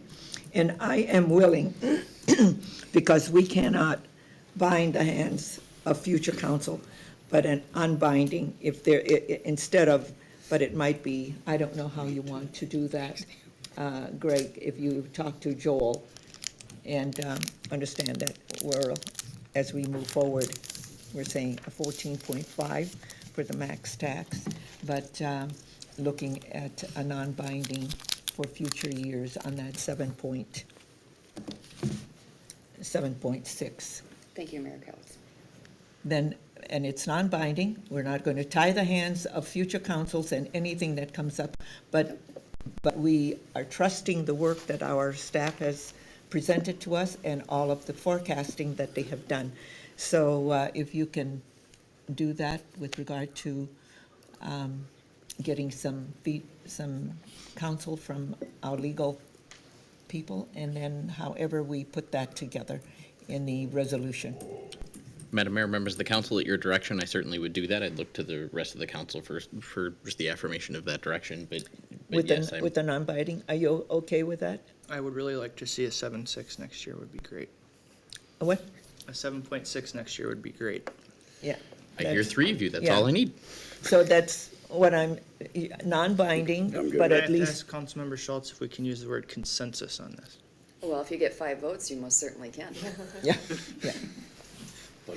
Madam Mayor, members of the council, yes, I will talk with our finance staff, certainly run it past Joel. Yeah. I don't see there being a technical problem necessarily, but happy to run that past Because I legal think- counsel. I would also say that I am extraordinarily confident in knowing what we know today, that our projections are accurate with the assumptions that have been made in the budgeting process. So Yeah, for me, it's about also staffing right, because our community, as I said, is a very different community. And I want to make sure we have the right complement of staff, because we are a high-touch organization. You are developing this, and we're a high-touch organization, and we're out there meeting the needs of the people. I And do. they appreciate that. Absolutely, Madam Mayor, and I would also, I believe that the council understands this very clearly, but I think it's also important for us to provide predictability and great communication throughout the community. I think that's part of what Councilmember Schultz's suggestion is about here. Yes. And that is very important to me as we look towards the future. One of the things that you asked us to do, you asked me to do in January, was to make sure that you were informed and communicated with effectively.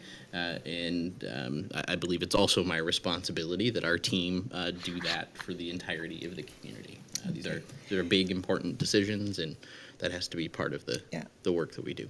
And City Manager Lindbergh, at my Regional Council of Mayors, we had an economist speak to us. His name is William Melton, and he is one of the respected economists in the country.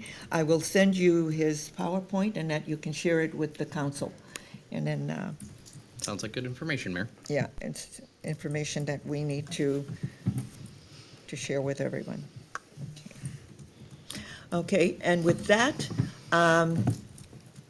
City Manager Lindbergh, Dan T. and Jenny Rhodey, and members of our staff, we have a max tax at 14.5% to bring before us next Tuesday.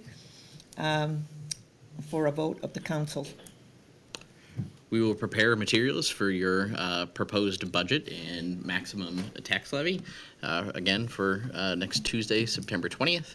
And then from there, Madam Mayor, members of the council, we will obviously continue to take a look at our budget calendar. We'll be in regular communication between now and December 6th, when you would adopt a final levy, a final budget. There are still some unanswered questions and some work that we'll need to do, so we'll address those and continue to follow the plan that we put in place as you make those decisions. Okay, and with that, we're going to recess for about 15 minutes. Members of the council, there are some refreshments, since we started so early, so staff and everybody, there are some refreshments for us, and we will reconvene in 15 minutes. Okay? Thank you.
Okay, we are reconvened, and the next item on the agenda is the THC Edible Products Regulation Update. Our city clerk, Michelle Collins, is presenting. Ms. Collins, floor is yours.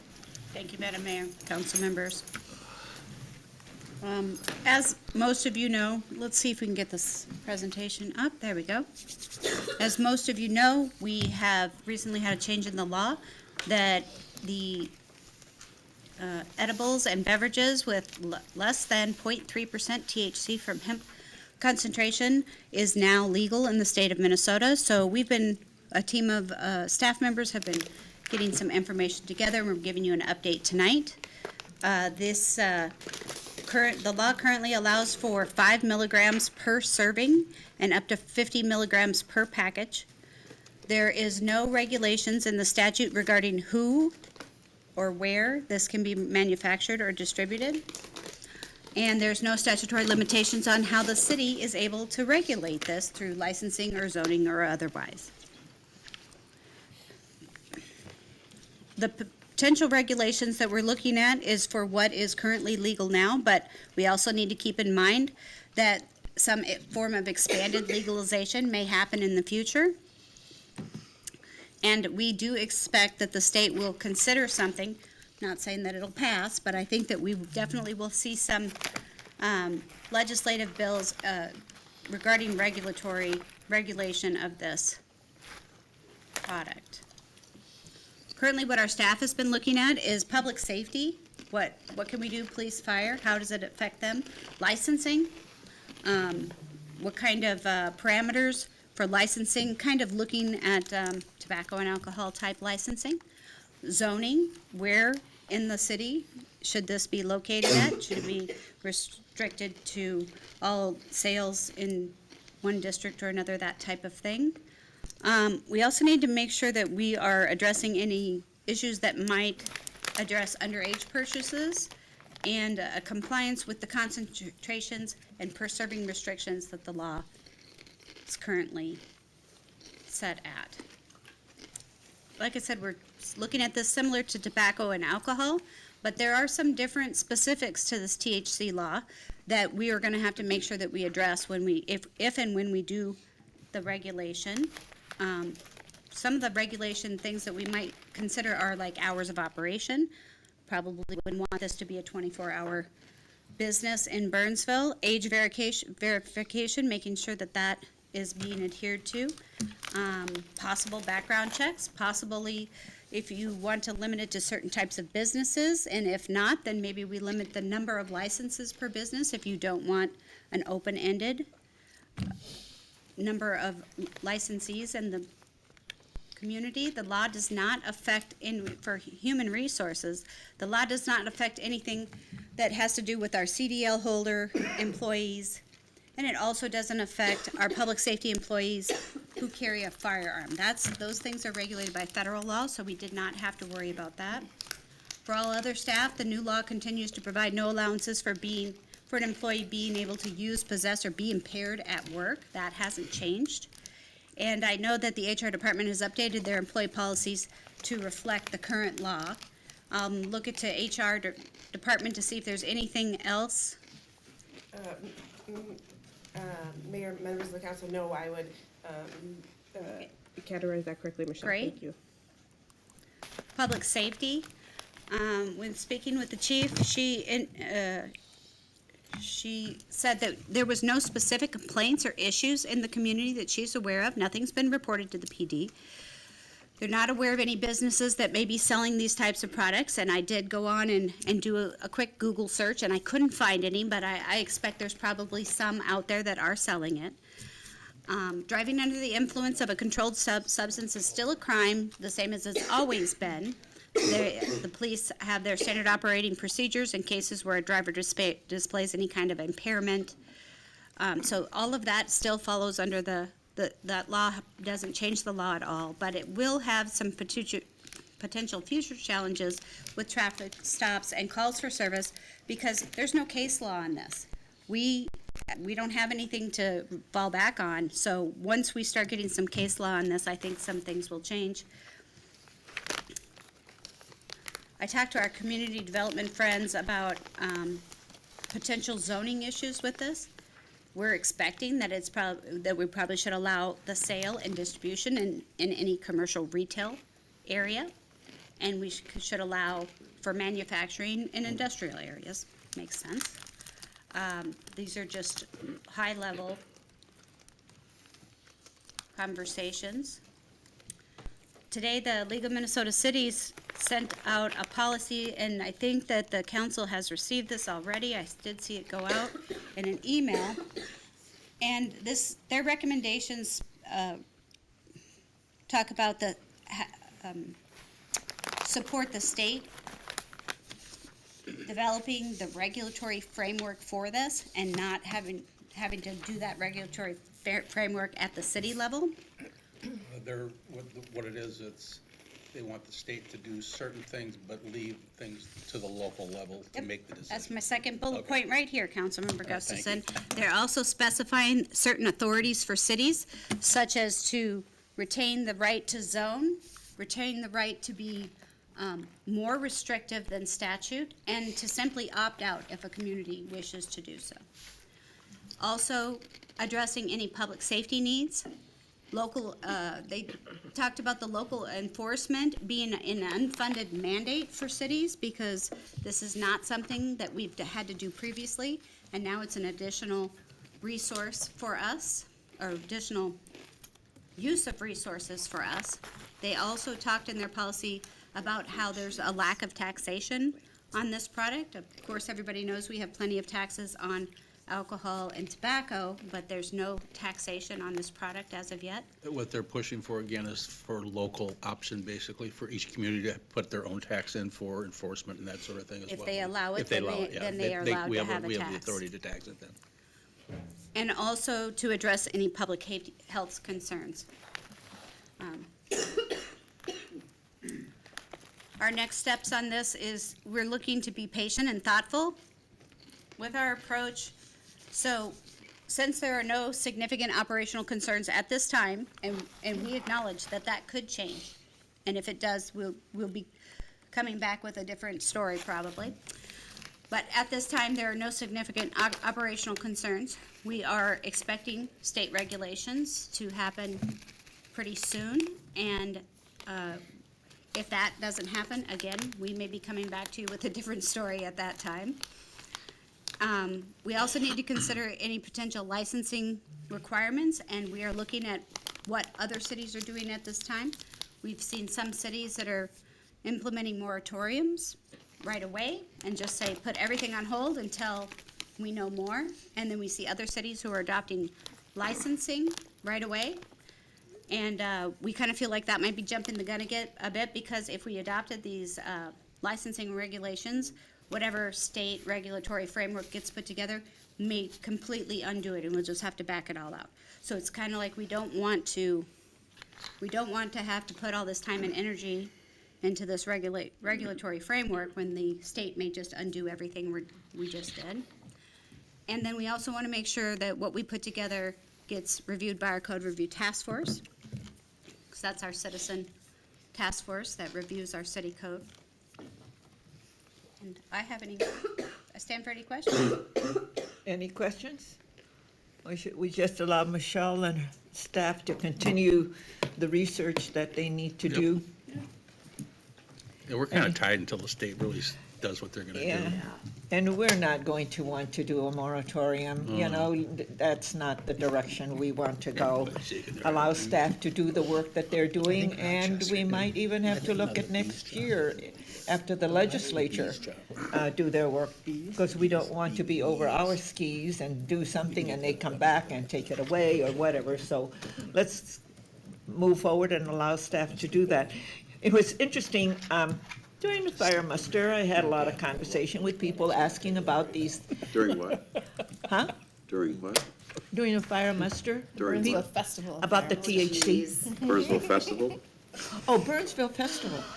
Excuse me, Old habits are hard to change. I will get there Yeah, with the keep new working on name. With the Burnsville Festival. And some of the folks who are in the alcohol business said to me, THC is a controlled substance, and they would also like us to consider what that all means, because liquor is a controlled substance, and so. I'm just passing that along, you get a lot of Well, that's the thing information with when the you're out state. there connecting with the public. Mayor, that's the thing with the state, and the liquor stores are prohibited from selling that THC right now. Yeah. But we're trying to get that changed as well, because a lot of the municipals want to sell it, Yeah. because that's an income Yeah. stream for them. So there's a lot going on, and with people Municipal talking liquor about. stores? Is the law It's an income. enforcement agency, ATF, gonna have a C on the end? Alcohol, tobacco, firearms, Cities are and getting into the marijuana business. cannabis? Cannabinoids? Yeah, you see that here? Yeah. ATFC? Yeah, I need did to not hire talk to another any of staff those member. folks. It It was only our, done this a long time. We gotta hire a dealer. business owners. I know. So they were looking out for you, Captain. They're saying, hey, how are you guys doing this for our police? They know exactly what to do when you have an impaired driver because of alcohol. What are they gonna do when they have an impaired driver that's under the influence of THC? Jesus. Spoiler alert, people are already doing it. So anyway, Madam Mayor, members of the Yeah. council, I do think it's a good reminder that by and large, the way this has come down, it is an unfunded mandate on local law enforcement. So It is. Yes, it is. One of the things that we'll continue to do is monitor our community's experience. Yeah. And ensure that you have the information that you need from PD Yeah. to make good policy decisions into the future Yeah. as we follow down this path. and I do have one question. yeah, So, on one of the slides, it said that there's no taxes, but what is meant by that is there's no additional product-specific tax? Right. There's, everyone, if a business is selling something, they gotta pay Sales tax. tax. It's a food product. so Right, they pay yeah. tax on it, But we're saying that there's no specific tax on this yet. yeah. yeah. Okay, Yeah. thank you. We're just waiting for the legislature to Yeah. tell us what they want. Reconvene and have an actual discussion on it again? Yeah, after they meet.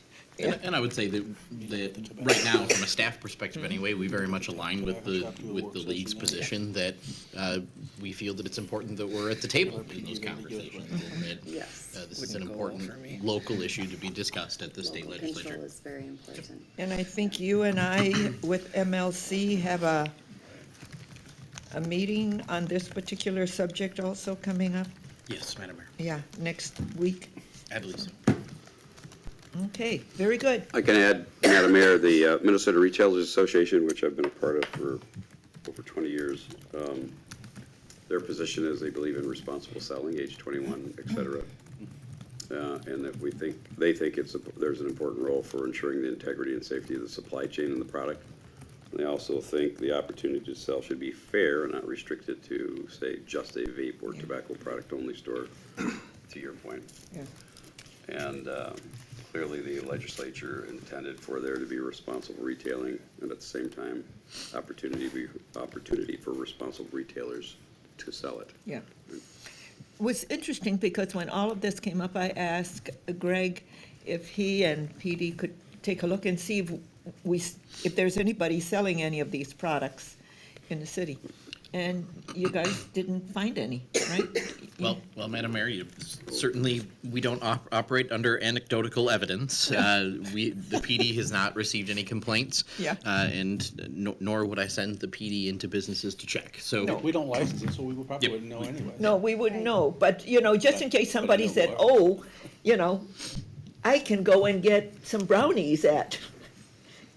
So, but, They're for sale in many stores. yeah, In They Burnsville. popped up In Burnsville. immediately in all stores. If you see a And at the CBD state sign, fair. you're gonna find oh, Deltas. okay, Michelle? Councilmember Keeler, Madam Mayor, specifically, staff has discussed, this would not be necessarily limited to just a tobacco or vape shop. Because you're not allowed We, vaping, yeah.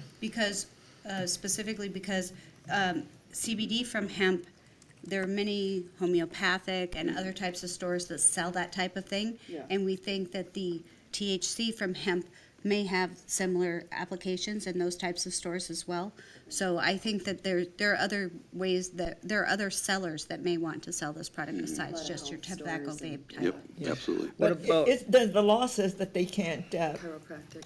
smoke it. They can drink it, they can eat it, but they can't smoke it. The law that just passed was specifically for edibles and beverages. Yeah, edible and beverage, Not for not for smoking. for There is- smoking. There is Yeah. still currently Delta 8 smokable plant products that have been for sale for the last 4 years on the shelf in stores in almost every city.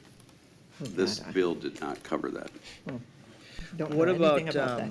Yeah, like home-based businesses? that's something on your research list. That is also, home-based businesses are also on our research, but if we do zone it so that it's in any commercial retail, then it would not be in residential. So could somebody violate our code if they were manufacturing it out of their home in a residential area? If we set manufacturing zoning in, say, an industrial area, then yes, it would not, it would violate to do it out of your home. Also, I think that, one of the concerns that I've heard about with the manufacturing of some of this product is the odor for the surrounding buildings. So you may have that issue anyway. I think that's a good example of some of the local issues. I would also say that you know, just on first read of the league's proposed legislative position, you know, there is absolutely partnership support that we'll need in these issues, right? We're not a public health organization, so there are many nuanced factors here to your questions, Councilmember Workman. And if I may, Okay, yeah. Kara? when we are looking at this, I do ask that we keep an equity lens on this, especially when looking at home-based businesses. Some of the people most impacted negatively by the drug war are lower income and persons of color. And so as we have these types of opportunities, which are now legal, coming forward, I would hope that we would keep that in mind, that those opportunities be open to communities that have been most negatively impacted and frankly over prosecuted.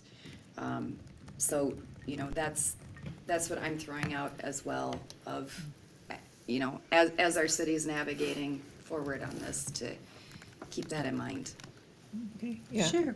Another one of the things that we thought about it, when you think about home-based businesses in this scenario, is that really what home-based businesses are restricted have to do with traffic, parking, Yeah. that kind of thing. Say if this was some other type of, not a retail store, then you're not gonna have a lot of people parking in your neighbor's driveway or something trying to get to you, then it wouldn't be an issue. But I think that we're just looking for not creating, if we can do that where it doesn't create a neighborhood nuisance, right? And maybe that would be an online sale. Yeah, absolutely. Then they could have a cottage business. Yeah. So, You know, I mean, just like we have other cottage business licenses, right? Yeah. Yeah, okay. Dad? Just to further clarify that point I made, that, plant-based Delta 8 cannabis is sold today in stores, mainly vape stores, which has a THC level of about 7%. Street pot has about 25 to 30% THC.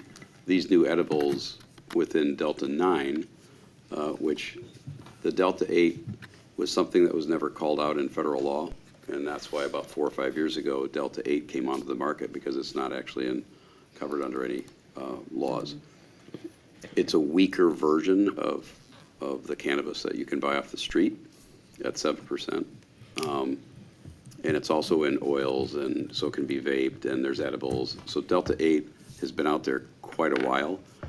This law allowed Delta 9, which was previously regulated as illegal, allowed Delta 9 at 5% per dose, 50 milligram per container or package. And it's very, that actually falls in fairly close in line with the Delta 8 products that have been out on the market for a number of years. I'm learning a whole new vocabulary. I don't know anything you Dan's just actually talked an about expert on Delta this 8 stuff. and Delta 9. But when I I have no traveled, idea what you're, well, when we, Minnesota became a potential recreational, even back when it was medical, when I traveled to California or Colorado or these other states, I went to those stores, asked to speak to the manager, and just said, what's the regulation that you have to live by? What are the rules? What are the packaging? You know, just to learn.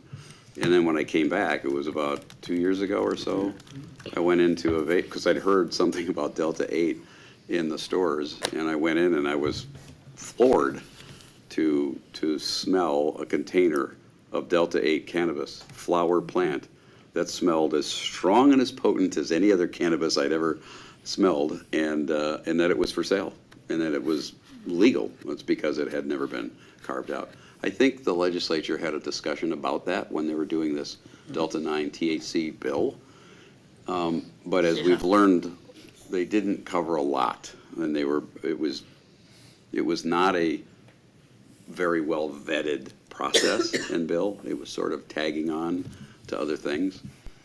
And it seemed to be a compromise between the let's make Delta 9 full strength pot recreationally available versus the I don't want pot, the group of the side of the aisle that said I don't want to support legal pot, recreational pot. This seemed to be a step in the direction of some compromise. But Delta 8's been out for a long time, so I really thought it was ultimately just borrowing from existing precedent to come up with the formula that they came up with. Representative Jess Hansen, remember when she came to educate us on marijuana? And that was going to be something that they were going to be considering at the state level? Yeah. I'm listening to her and thinking, okay, where's my Google? For some of the things that she was talking about. There was at the entrance to the state fair, the main road that's directly across from the main opening, there was a booth there by a THC manufacturer in Blaine, I think, or Coon Rapids, somewhere up north. I think it was Blaine.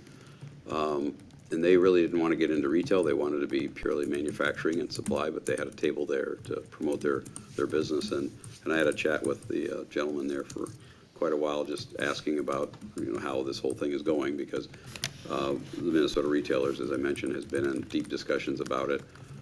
They're a stakeholder representing stores, all different types of stores, and it was a learning experience, and they got up and running very quickly after the bill was passed. There are actually several tents outside the fair Yeah. this year. There always is. Yeah. There are several tents doing the. Yeah, the now diligence. there's even more with all the full selection of edibles, right? Gummies or whatever. Oh, great. Michelle and Greg, Conversation I never thought we'd have in these chambers. just proceed. Yeah, okay, very good. Michelle, you're next, also on the Community Builders Award nominations. Thank you, Madam Mayor, City Council. This year, we did get 9 nominations for Community Builder Awards. We have Berean Baptist Church, Dr. Kathy Funston, Afidu Hussein Shuri, Jason Viana. You might note that he got 2 nominations from 2 different people for the Open Door Pantry. Margaret Garvey, Pat and John Christensen, Skip Nienhaus, Tracy and Jim Kubasiak, and the Free Book Buggy. Now, if you remember, last year, we also got a nomination for the Free Book Buggy as well. But because they were nominated again, I wanted to make sure you knew that people are still happy that they're doing what they're doing. Yeah, and one of the things that we talked about is that perhaps people don't know that they've been nominated before. And I would suggest that, because it was just last year, that we let her know that she was nominated, but because she had received the award last year, but we wanted her to know that people were really pleased with her work, and I hope that the council approves with that, and that 1 through 8, if, You're eliminating the book buggy? yeah, we'll Yeah, they just let just them got know one that last they year. were nominated, but they just got the award last year. I'm looking at Skip, who certainly deserves one of these awards. Has he gotten one? Didn't he get one before? No, Okay, just making sure. I thought he got one a long time I ago. think he accepted one on behalf of Oh, I somebody. think that's He what it was was. what? He was He up was here to accept accepted that. on There you go. behalf of some other, yeah. yeah. That's what it was. Cool, I'm cool. Anybody? Any objections? They were all, I want to take Skip off that list. I'm just kidding. Anything you want to talk about? Okay. Skip, well, in the comments were spot on. He and Margaret were, they carried some unbelievable buckets of water for a long time and came through for the festival. Okay, very good.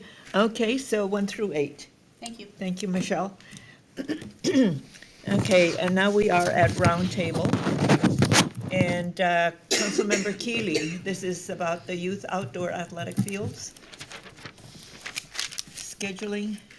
Yes, wanted to have a discussion with council, but first, tagging on to our Community Builder Award, I wanted to recognize someone sitting at our roundtable tonight who, in the spirit of the Community Builder Award, isn't necessarily a candidate to be a recipient, but I think it's worthy of pointing out the rather significant role that this person played in making the festival, the bigger, better, more inclusive festival happen, and also provided all of the legwork to create what I believe is the first ever operations manual for putting on a 4-day festival of that size. Our own fire chief, BJ Jungman, is a member of our board, and if it wasn't that he spent months, well, the last 12 months, in building that operations manual and having over 30-some meetings with various people throughout the last few months, but then he also showed up on, well, Wednesday and Thursday, but he showed up on Friday, the day to set up, which we spend many hours and many hands to create the festival to open at 5 o'clock on Friday night. BJ was there early in the morning, all the way until midnight, and he was doing everything from all of his fire safety work related to the fireworks, but, and setting up. But he was basically our Sparky the electrician to figure out all of the electrical challenges and hookups and amps and cables and adapters and generators and everything. He was there by our side all the way until after midnight, 2 nights in a row, in the rain. Friday night, we were all working in the rain. There is no way that we could have pulled off this festival without BJ in the role that he played. And so for that, I would offer up a roaring round of applause and thank you.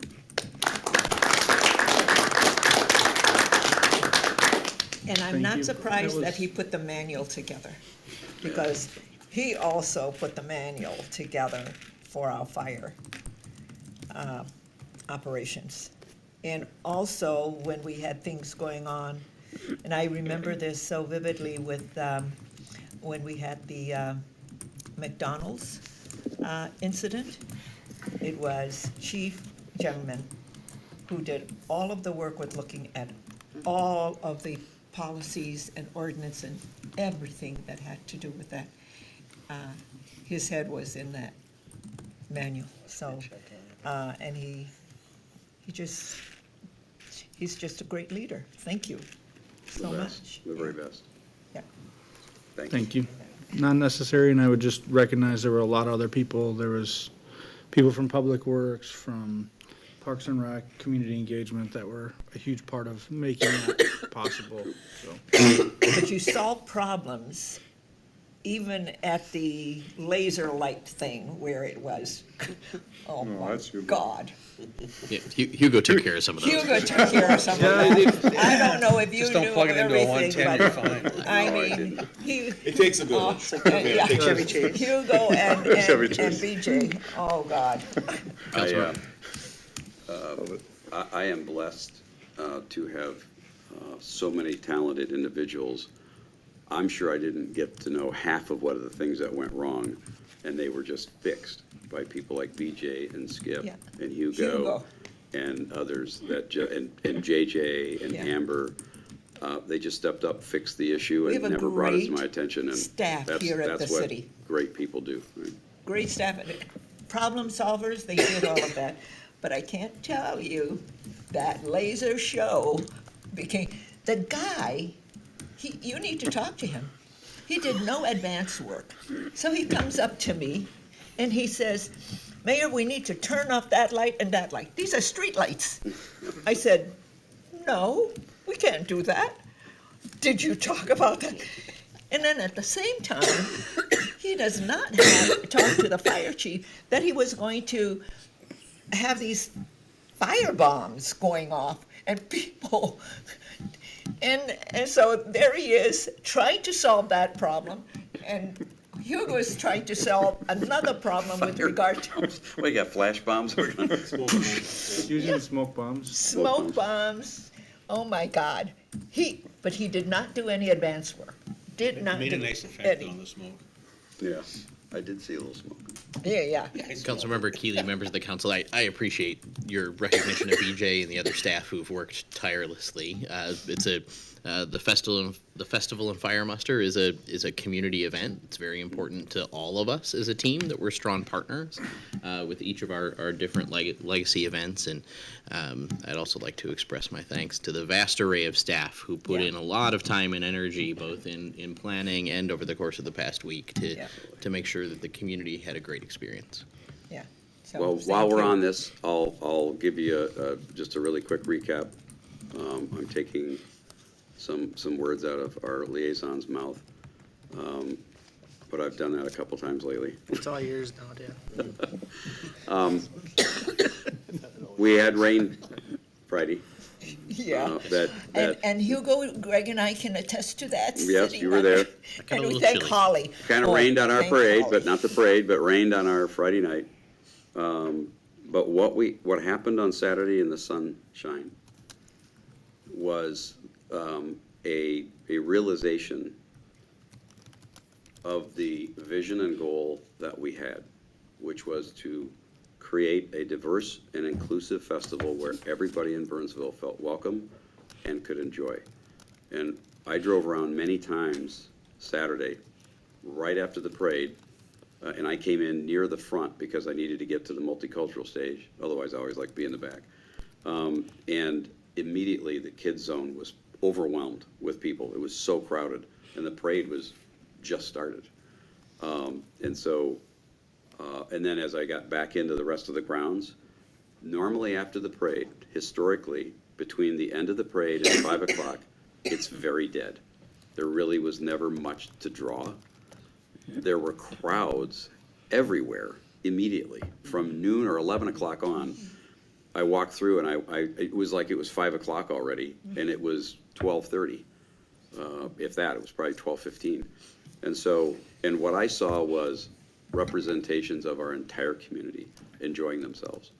And Madam Mayor, you and I and other council members who show up every year on Friday night to welcome at the gate, we see our diverse community walk in, and you can almost set your watch. 10 minutes later, they're walking right back out because there just wasn't anything to keep them there. We created an inclusive festival that kept them there and in big crowds. And so I just expect that to grow quite nicely over the next few years, because this was our very first year of getting the word out and adding a multicultural stage, adding an international drink station, adding some more diverse food options, adding the prayer room, adding the sensory-friendly zone. All of those things got used. In fact, the sensory-friendly zone tent had over 150 visitors. It was sensational. And it became something that we didn't expect. It turned out to be a place where a family with young kids can kind of get away from the action of the carnival and the fairgrounds and come over into that tent and just sit down and relax and color book or fidget for 15 or 20 minutes or so, and then go back and enjoy the action again. So not only for folks who needed a sensory safe place, for everybody else. So there's so many bugs, so many hiccups, because there were so many new people involved and so many new things. At the same time, so many tremendous successful stories that came out of Saturday when the sun came out and people were able to get there. And Friday was, Johnny Home Band can drive a crowd even in the rain. And there was still a pretty good crowd there to listen to Johnny Home play, but unfortunately, this was a drenched evening of rain. So anyway, lots of good stories to tell. Yeah. So Ryan, please extend our appreciation to Holly. She took pity on Greg and Hugo and myself because we were the ones, and she put up a tent for us. So we weren't sitting there with our umbrellas. I will make I think her. JJ helped her out on that, Yeah. so. Okay, I will make your appreciation known to her ASAP. Yeah, there it was. I really appreciated it. Yeah, We're we talking just appreciated about. the three of us in the rain and with it all. Yeah, I can believe she'd do that. yeah. Thank you.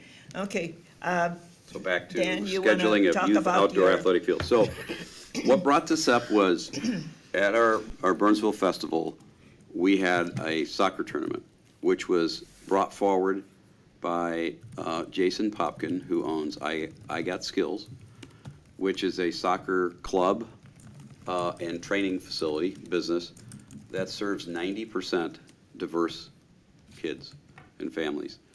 And he has been trying for years to be able to get some more time on our soccer fields for his games and practices and et cetera. And it's been a tough go of trying to work his way in to being able to use our city park fields. It's worth pointing out that Jason has worked with our school district for a very long time and they know him really, really well. He does a lot of soccer skills, training, et cetera, and tournaments with the school districts on their grounds, on our soccer fields. But he's also wanting to grow his business and utilize some of our parks. And he's been running into some problems because we have some legacy users, Burnsville United, and others that have been utilizing the fields. And so I want to have a discussion on what is our policy on how our publicly owned fields are shared amongst the user groups. It's always a challenge because when everybody wants it at the same time, it's a challenge, right? But I think I wanted to bring forward the discussion of our policy, which staff would have to bring back and for a future council meeting, to be able to just dive into it, to understand it better, because it's not something we really deal with on a regular basis, and bring forth some ideas and discussion on how it can be more fair and equitable to allow all our user groups access to these public fields. Well, I'm okay with directing staff to bring back the policy and having a discussion and give us what some of the challenges are and how do we navigate to get to a place where we can include others. I don't know how much time we have available in our fields, but we won't know that until you bring it back. So Greg and Garrett and Hugo, if that's the consensus of the council, to bring back the discussion we had years policy. ago about Apple Valley coming into our hockey arena and Yeah, I displacing know. some people that Yeah. have been there a long time. And So that's why we need to have that discussion too. We don't just displace people that have been here forever. Yeah, and that's the reason why we need to understand what our policy is and how it's working now and what are the opportunities. That's all. But, so I'm okay with, are you all okay with directing staff to bring back the policy and talking to us about what what they're doing and what the challenges might be and what's a pathway forward? About just offering others access to renting field time? Well, they will tell us what that would, how that would work with Yeah, what does other that look user like? groups that we have. So understanding the policy would allow Yes. us to have a Gives us a discussion. starting point, so then Yeah. we can understand what the, How and soon do you want to have that discussion? Madam Mayor, members of the council, I will be perfectly honest with you, this isn't going to happen until 2023. We just don't have the capacity in our current schedule, so just And that's fair, That's my okay. concern. fair Soccer. warning that operationally. I think it's, you know, in preparation for the 2023 summer Yeah, field use Yeah. season, we would want to have this discussion in advance of that, so if there was going to be any change, it could be done to allow then those groups to be able to January utilize it. 23, January, February, getting us there. So why don't you take a look with what you and staff have? But of course, we understand that we don't have the capacity. What do you think, Garrett? What do you think? This is in your wheelhouse over there. Sorry, Madam Mayor, members, what do I think about what specifically? Just talking about all this and changing up bringing how we back the schedule policy. things and bringing Yeah, other groups in. you know, the city has a very similar policy to our neighbors. We have had, you know, over 25 years, occasionally we have different user groups that pop up. Eventually, we get to the table with them and work with our legacy groups. The specific individual that was mentioned earlier with I Got Skills, we will be able to accommodate, if not all, most of their needs for the fall, and we have meetings set up with Jason. We're probably meeting with him next week based on some of the most recent emails that I've read, so usually once there's some information about that particular individual as far as being a nonprofit and where they fall into the criteria and things like that, that were new news information. We have rented fields with that individual in the past. And we try to work with all of the different user groups to the best of our ability, right? So, you know, our policy is not unique or different than most of the others. And at the end of the day, we want our Burnsville residents out there using our fields. And we work tirelessly with these different groups to try to make sure, you know, in this particular case, we want to bring the legacy group and a nonprofit group together at a table, and that takes time. There are certain times of the year that are better than others. It's often hard to scramble, you know, right before everyone needs fields and whatnot. But we have been able to accomplish that, and like I said, we'll be meeting with him probably next week based on the email to get a better understanding of what his fields will look like, his needs will look like in the future, just like we do with all the other different groups that come up. We're already having ongoing conversations. Absolutely. But I This think isn't for the us first. to revisit the policy, Yeah. let's allow our city manager to work with our staff, and then they can bring it back so we can review it. And what I understand is that we get it ready for the fall season, 2023. No, summer Summer. of next year. I think they're 20. working through things to try and meet the fall demand. We would have our discussion about any potential changes if Okay, so indicated for 23. next summer, basically. Right. Okay. More the peak season, I guess. Yeah. Greg? You got that? It's on my list, Madam Mayor. Okay, thank you. All right. Moving on, so the next one is multifamily housing parking requirements. And Regina, thank you for coming to the table. We have had a lot of issues with regard to multifamily housing and parking. And I know that all of our multifamily facilities all have complied with the parking requirements.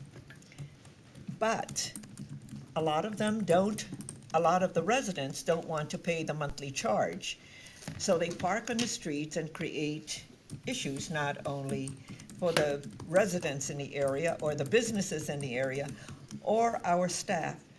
So I would like a council for our staff to come back with some solutions about parking, whether parking meters would be part of that solution, or what would that be? Because Regina, all of the buildings that we approved in the last, let's say, 10 years, all comply with the parking requirements, correct?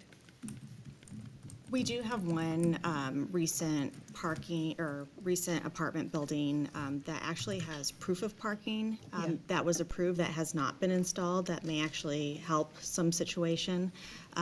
But we have changed our zoning code in recent times. So in 2019, the city undertook a parking study. And in 2020, we made changes to our parking code in a series of different categories and land uses, one of them being our multifamily housing. And we have taken a look at the apartments that have been built in the last 4 years, and they all comply with either the city code at the time. Deviations may have been granted, but relooking at what the city code is today, they would be in compliance. So what I would like is for staff to bring back so that we can take a look at it and see if we need to amend some things, and to look at what the solutions might be as we move forward with some of these issues. And I know, Councilmember Keeley, you had some emails that went to you and copied me with regard to some of these issues. So if the residents won't pay for the parking, how do we create a situation where they will? Parking meters. Well, that's what I'm saying, I mean, but you're gonna put parking meters in so they can stay out overnight? Or you're gonna require an apartment building to double their cost in parking, and the residents still won't rent it, so they're still parked on the streets? I mean, that's what I'm trying to, how do we Yeah, get I to that? think we have a staff that's very innovative. I know we do. And for us to try and do that here tonight, that's know not we're not what gonna I'm do it looking tonight. for. I'm looking for council to be open to having, to directing staff to do this work. Because as Regina said, they are not in compliance as to today's. They are in compliance. They are in compliance. They aren't. They are in compliance. Aren't. They are? They are. There is one apartment building that did have what's called proof of parking Yeah, approved. but they didn't. So they show it on the plan, meeting city code, but it has not been formally installed. Part of your approval Yeah. said if there is an issue within, we need to give them notice, but they need to comply with installing that proof of parking. So Yeah. that actually may help alleviate a certain situation. Yeah. So I know that, they complied when they came through with their development agreement, so, with their development application. But we have an issue, so we have to solve it. And I would like for our staff to take a look at it and bring it back and for us to talk about it.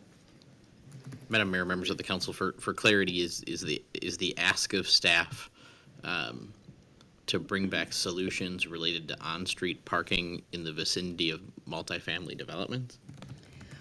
Well, not just on-street parking, but how do we solve this The parking deck. dilemma? So, Councilmember Keeley, to your point, you would include current public parking Yeah. arrangements in heart of the city? Yes, because I think that's one of the thorns in our side, is what's going on with one apartment Right, right. building Yeah. utilizing a public deck as their own personal parking garage.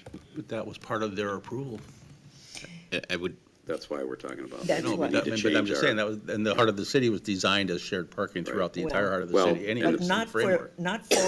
a facility, not for an apartment house to use because now it's taking away I parking don't think from, that's been called out, though. well, and that's our problem, Yeah. okay? Yeah, We've been that's why I very wanted- lenient No, with I a lot of understand this, that. Looking that's at the it is we problem. need- My to change it. concern is that I don't want us to get in a situation where the developers won't develop here because it's going to be cost restrictive for them to do it. If Andy Chase had to put in 350-some parking spaces, that building wouldn't be there today. I can tell you that.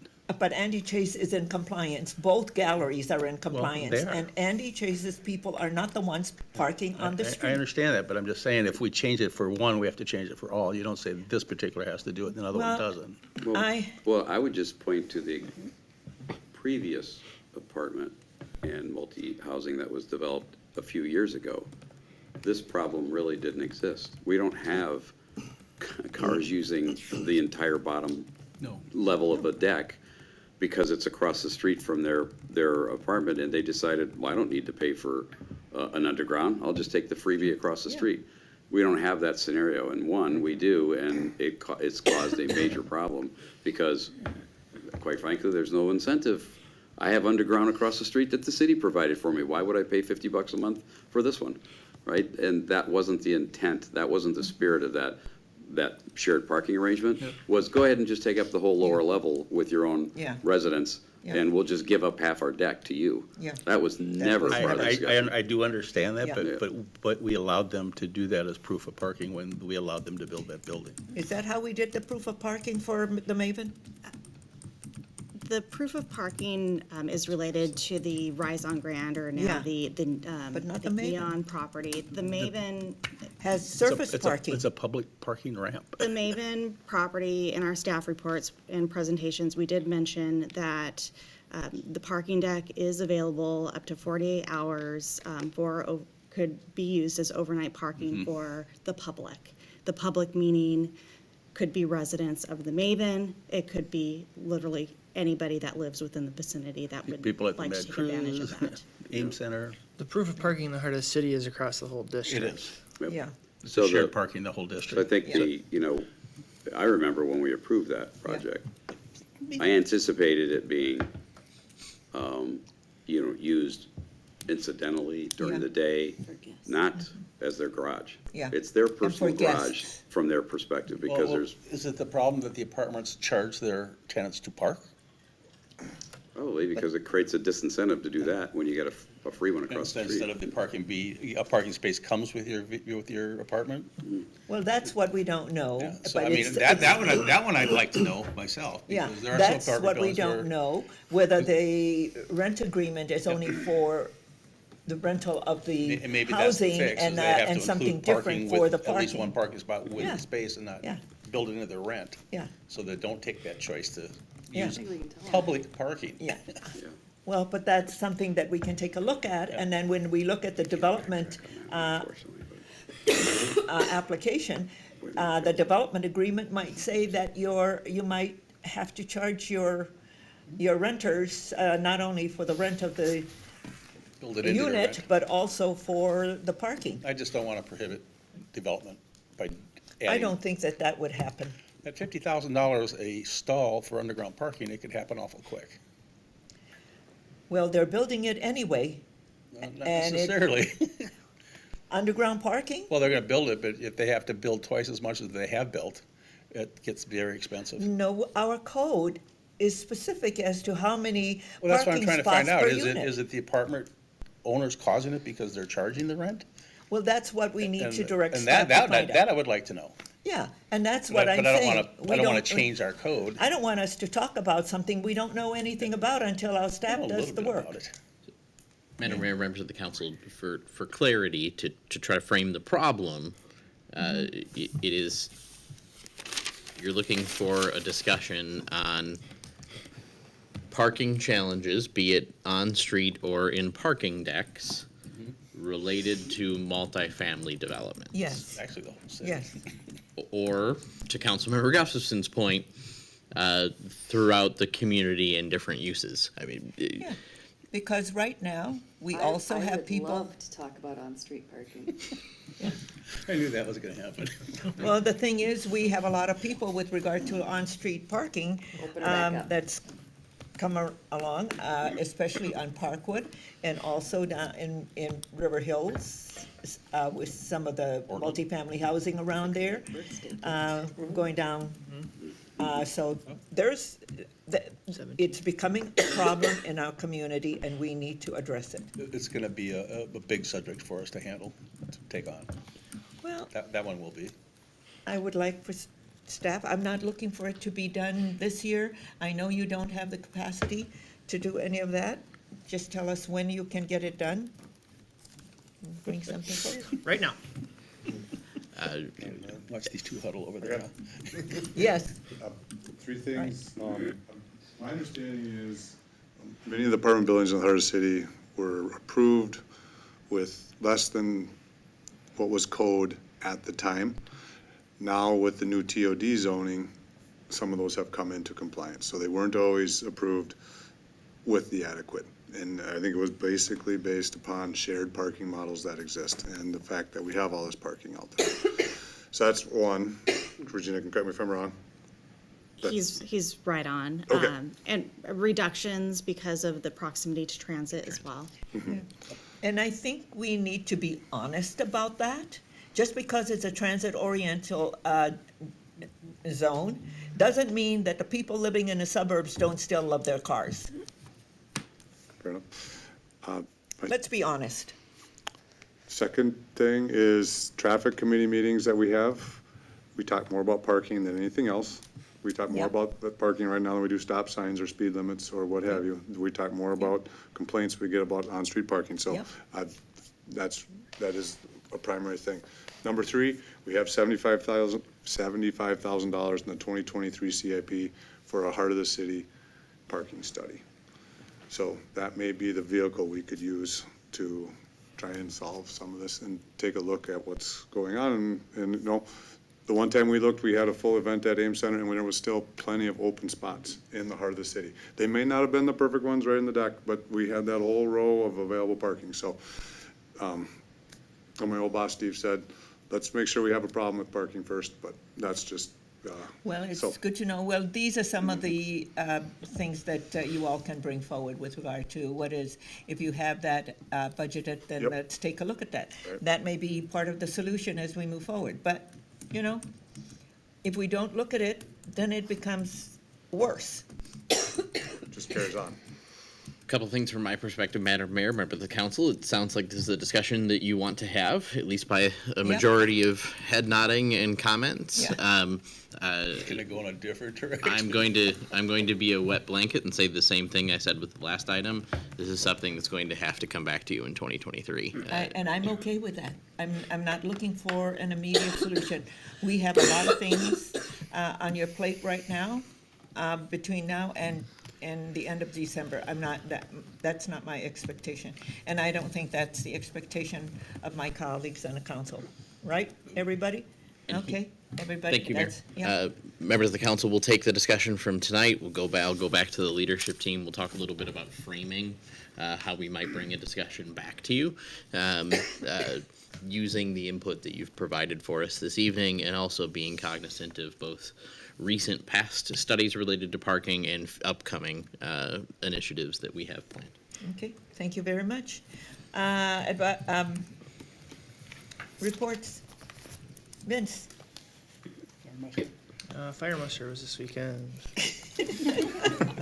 Okay. And that report's already been given, right? Does anybody want to hear more about fire muster? Burnsville Festival. I would just like to echo what Councilmember Keeley said about Chief Youngman.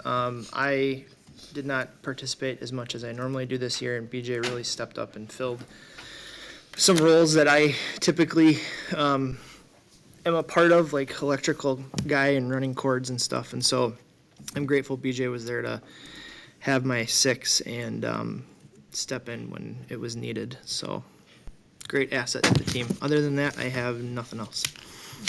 Okay. Nothing to report. I was on the THC task force, and you guys received all that information, so, and we talked about it this evening. Okay. Kara? Nothing, however, I have DBB tomorrow, so I will have something to report from that, Okay. maybe. Maybe is right. It's going slowly and methodically, so just to let you know. Okay. I will say, Councilmember Schultz, to that point, the Dakota County Managers Administrators Group has assembled an inventory and some thoughts for the DBB board, so hopefully there's some progress in that regard. Okay. MBTA, ridership in our suburb to suburb is 100%, even some areas over pre-pandemic levels. MBTA Connect on-demand service is growing continuously in a dramatic way and is requiring a shift in where we allocate resources to be able to continue to support that growth. Express service into downtown has not quite reached a 50% recovery. In most suburban transit associations, it's still about 30 to 40, and it's crawling in its growth very slowly. The big debate amongst all the suburban transit providers, and should be at Met Council for Met Transit, is what that recovery forecast might actually land on. But I don't believe anyone today now believes that it'll come back 100%, because two factors. Work from home has proved to work, and technology has afforded people the opportunity to work from home more so than ever in history.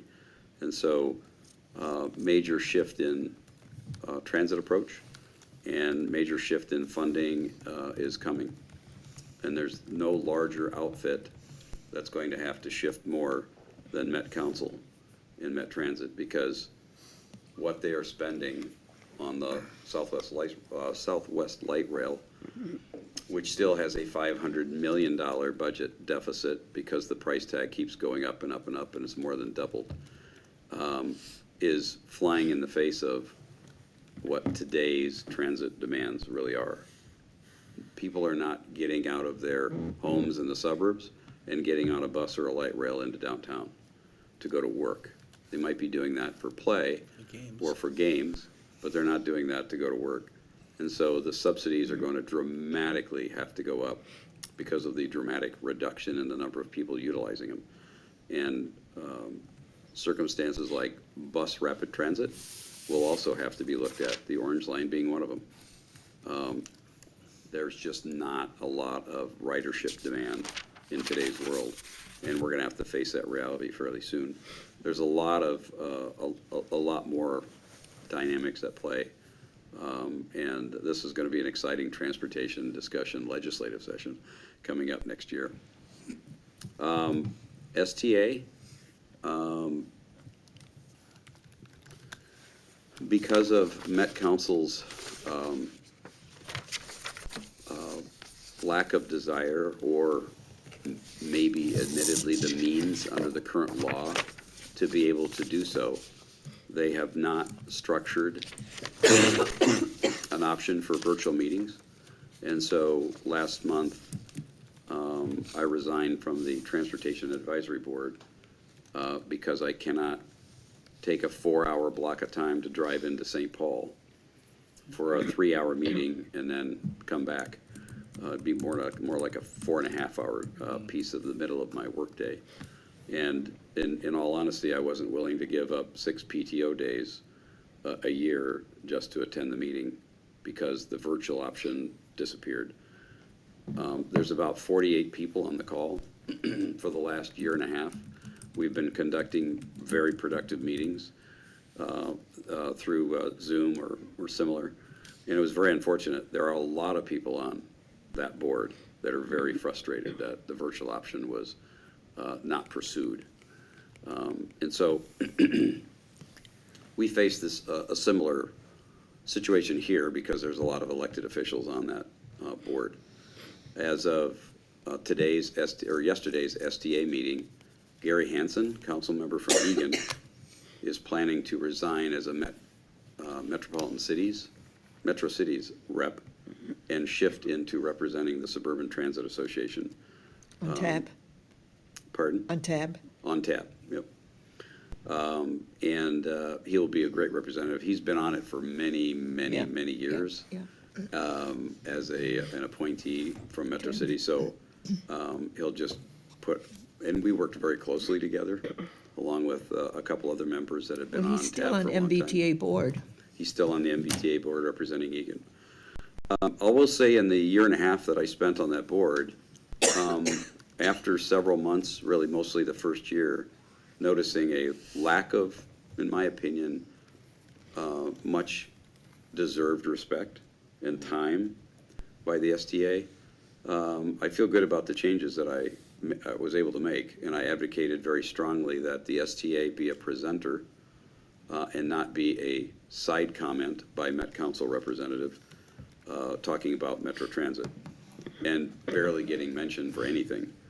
The STA is representing many cities and many riders and a huge population, and we weren't getting the respect. So I leave behind a position that now has a regular update scheduled after the Met Council, the Airport Commission, the MPCA, the Suburban Transit Association representative gets a chance to give a full update. And I've been giving those updates this year since we made that change in January. And once a quarter, the STA is a presenter and brings in a PowerPoint presentation giving a full comprehensive update on all the STA members. And none of that existed prior to me taking over that position. So as much as I would love to have stayed on it, I feel great about putting STA in a position where they are at the table truly and not an afterthought.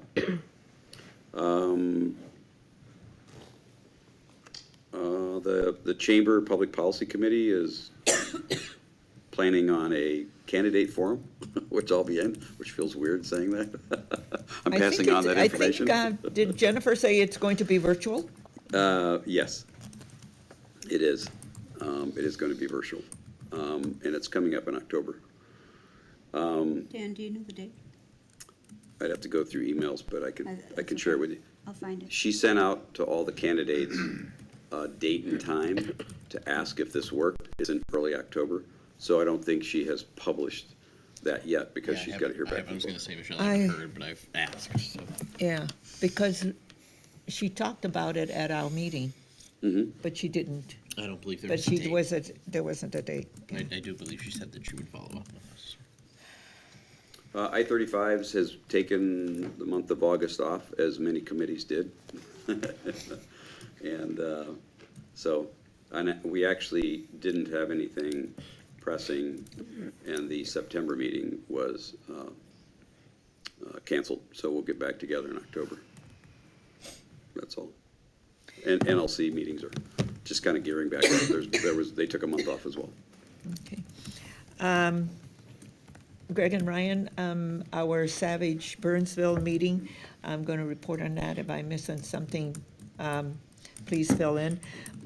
One of the things that I want to just let everybody know, a lot of what we do is we share what's going on between our two cities and then give updates. And one of the things that Savage wanted to know is how do we do community events and the city's participation. And Greg was able to share with them what it is that we do with regard to staff contribution to the events, but no cash. So that was one of the things that they wanted to talk about. Anything else that I missed? I mean, I'm going to just shorten all of this stuff up. Shared the information with the city Yeah. administrator. Yeah.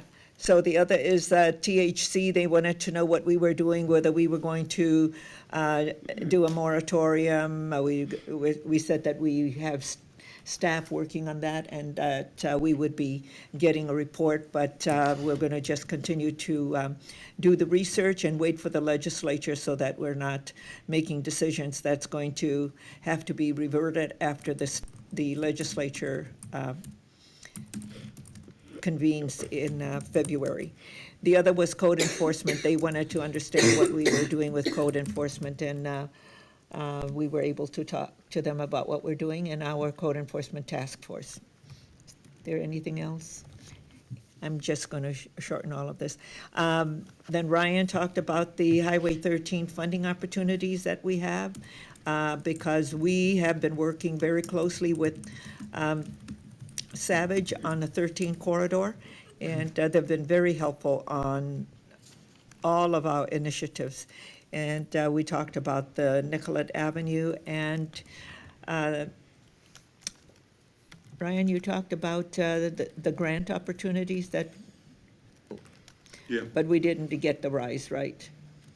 we didn't get a raise, no, we likely are in line for a $10 million grant from the TAB, but that's not finalized. Yeah. But if we do, then that will help us Yeah, have our, and that we're waiting for the $3 million that Congresswoman Angie Craig, yeah, sorry. yes, Craig put in for, through appropriation, and that should be coming later on this year. So we'll see. It's gone through two, now it has to pass on a vote of the House. And then Ryan gave an update on BSLI landfill and the freeway and Kramer Mining and Materials. And then Greg and Ryan, they wanted to know about our union contracts, and Greg gave a report and an update on that. And then our facilities update. Other than that, Regional Council of Mayors met on Monday, and Greg is going to be sending you the economist's PowerPoint presentation. That was very interesting. And Metro Cities, we've completed our work. Right, Greg and Hugo? We've completed our work with Metro Cities, and there's nothing else that we're going to do there. The Burnsville Community Foundation, we didn't meet because of the Burnsville Festival. You catching on? It only takes one time to correct. And so that's my report. Greg, anything else from staff? Mayor, members of the council, just a reminder that on October 3rd, we have our next joint meeting with the school board. So I'll be providing the school district with a brief agenda. We'll be at Fire Station 1. BJ and his folks will be providing a tour, a brief summary of our fire operations, and then we're also planning just a kind of a roundtable discussion between the council and the board about increasing our partnership and looking to the future to strengthen partnership. So if there is no other comments from the council, I'll assemble that agenda and get it along to the school district. Okay. Yes, Nan. Before we adjourn, there's something I missed in my comments about the festival. It was evident to me, sitting in on board meetings over the last 10 years, representing the Heart of the City race, that the city was the largest partner to bring the festival to reality. And that. Are you just seeing that now? Pardon? Are you just seeing that now? No, I noticed over the last 10 years, as I said. Yeah. And I encouraged the previous leadership to work more closely and embrace that partnership. And so one of the missions in the new Bigger, Better, More Inclusive Festival was to solidify that partnership and really, truly bring the city to the table, because the cost of this festival was about $180,000, and there's about a $40,000 number, maybe bigger if we really did the deep dive, that the city offset. Because as City Manager Lindbergh had pointed out in a previous conversation about support that this council had, the number was rather large when you took in all of the costs related, public safety, streets, public works, et cetera.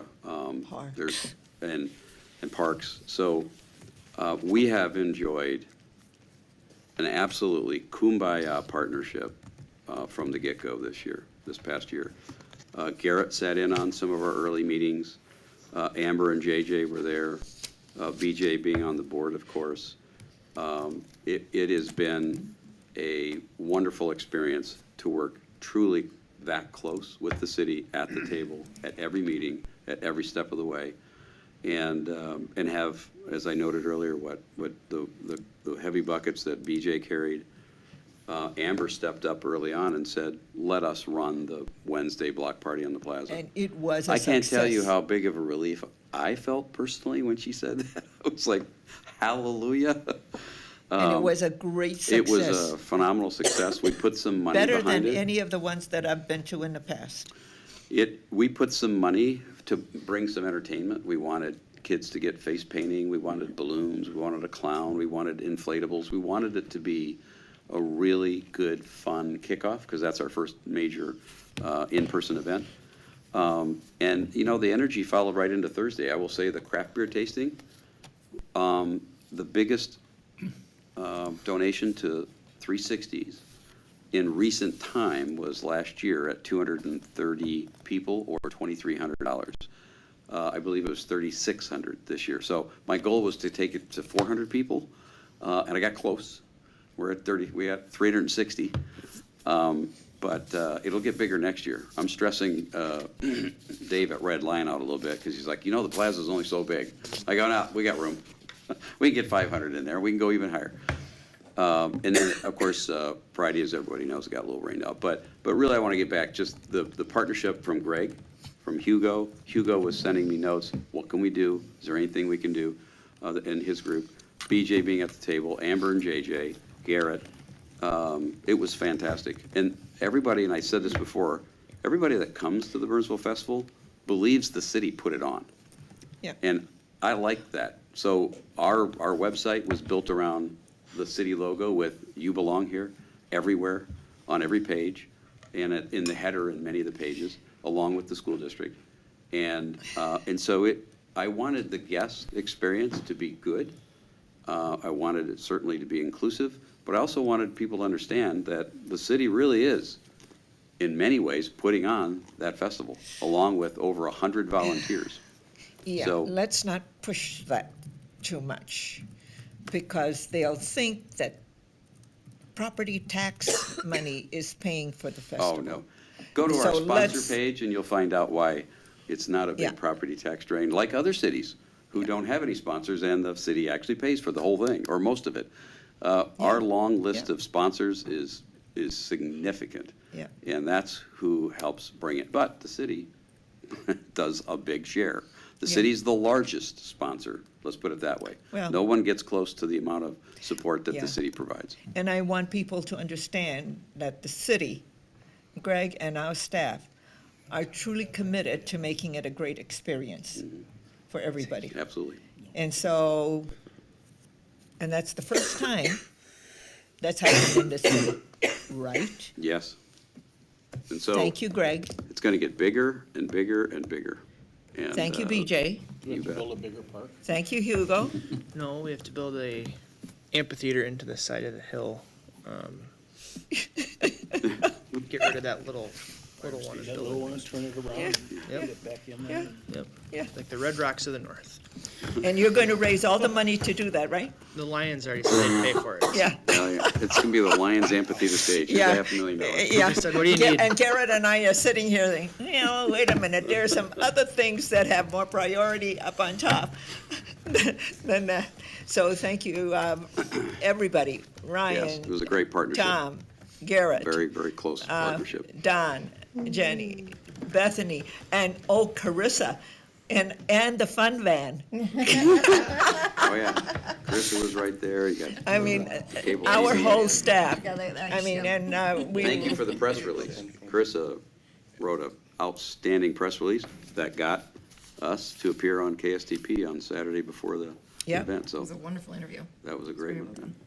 Yeah, except for that one Tom- email that you Tom and I Vidal did got. really well. The one Pardon? email that you and I got from somebody who heard you on Oh, KSTP. yeah. But we handled it. The classic car. Yeah, We like 1975 and older, Donna Green, who runs the classic car show, and someone felt like, well, if I've got a 1983, you're not inclusive if I can't bring my 1983, and you restrict it to 75 and older. yeah. Anyway, all good. Anything else? Anybody want to talk about anything? I think everybody is ready to go to bed. think Our we can staff talk about have our been next here dinner from here. a long, long time. Michelle, do you have Festival season is anything? over. Nothing, madam. Without objection, we stand adjourned. Thank you.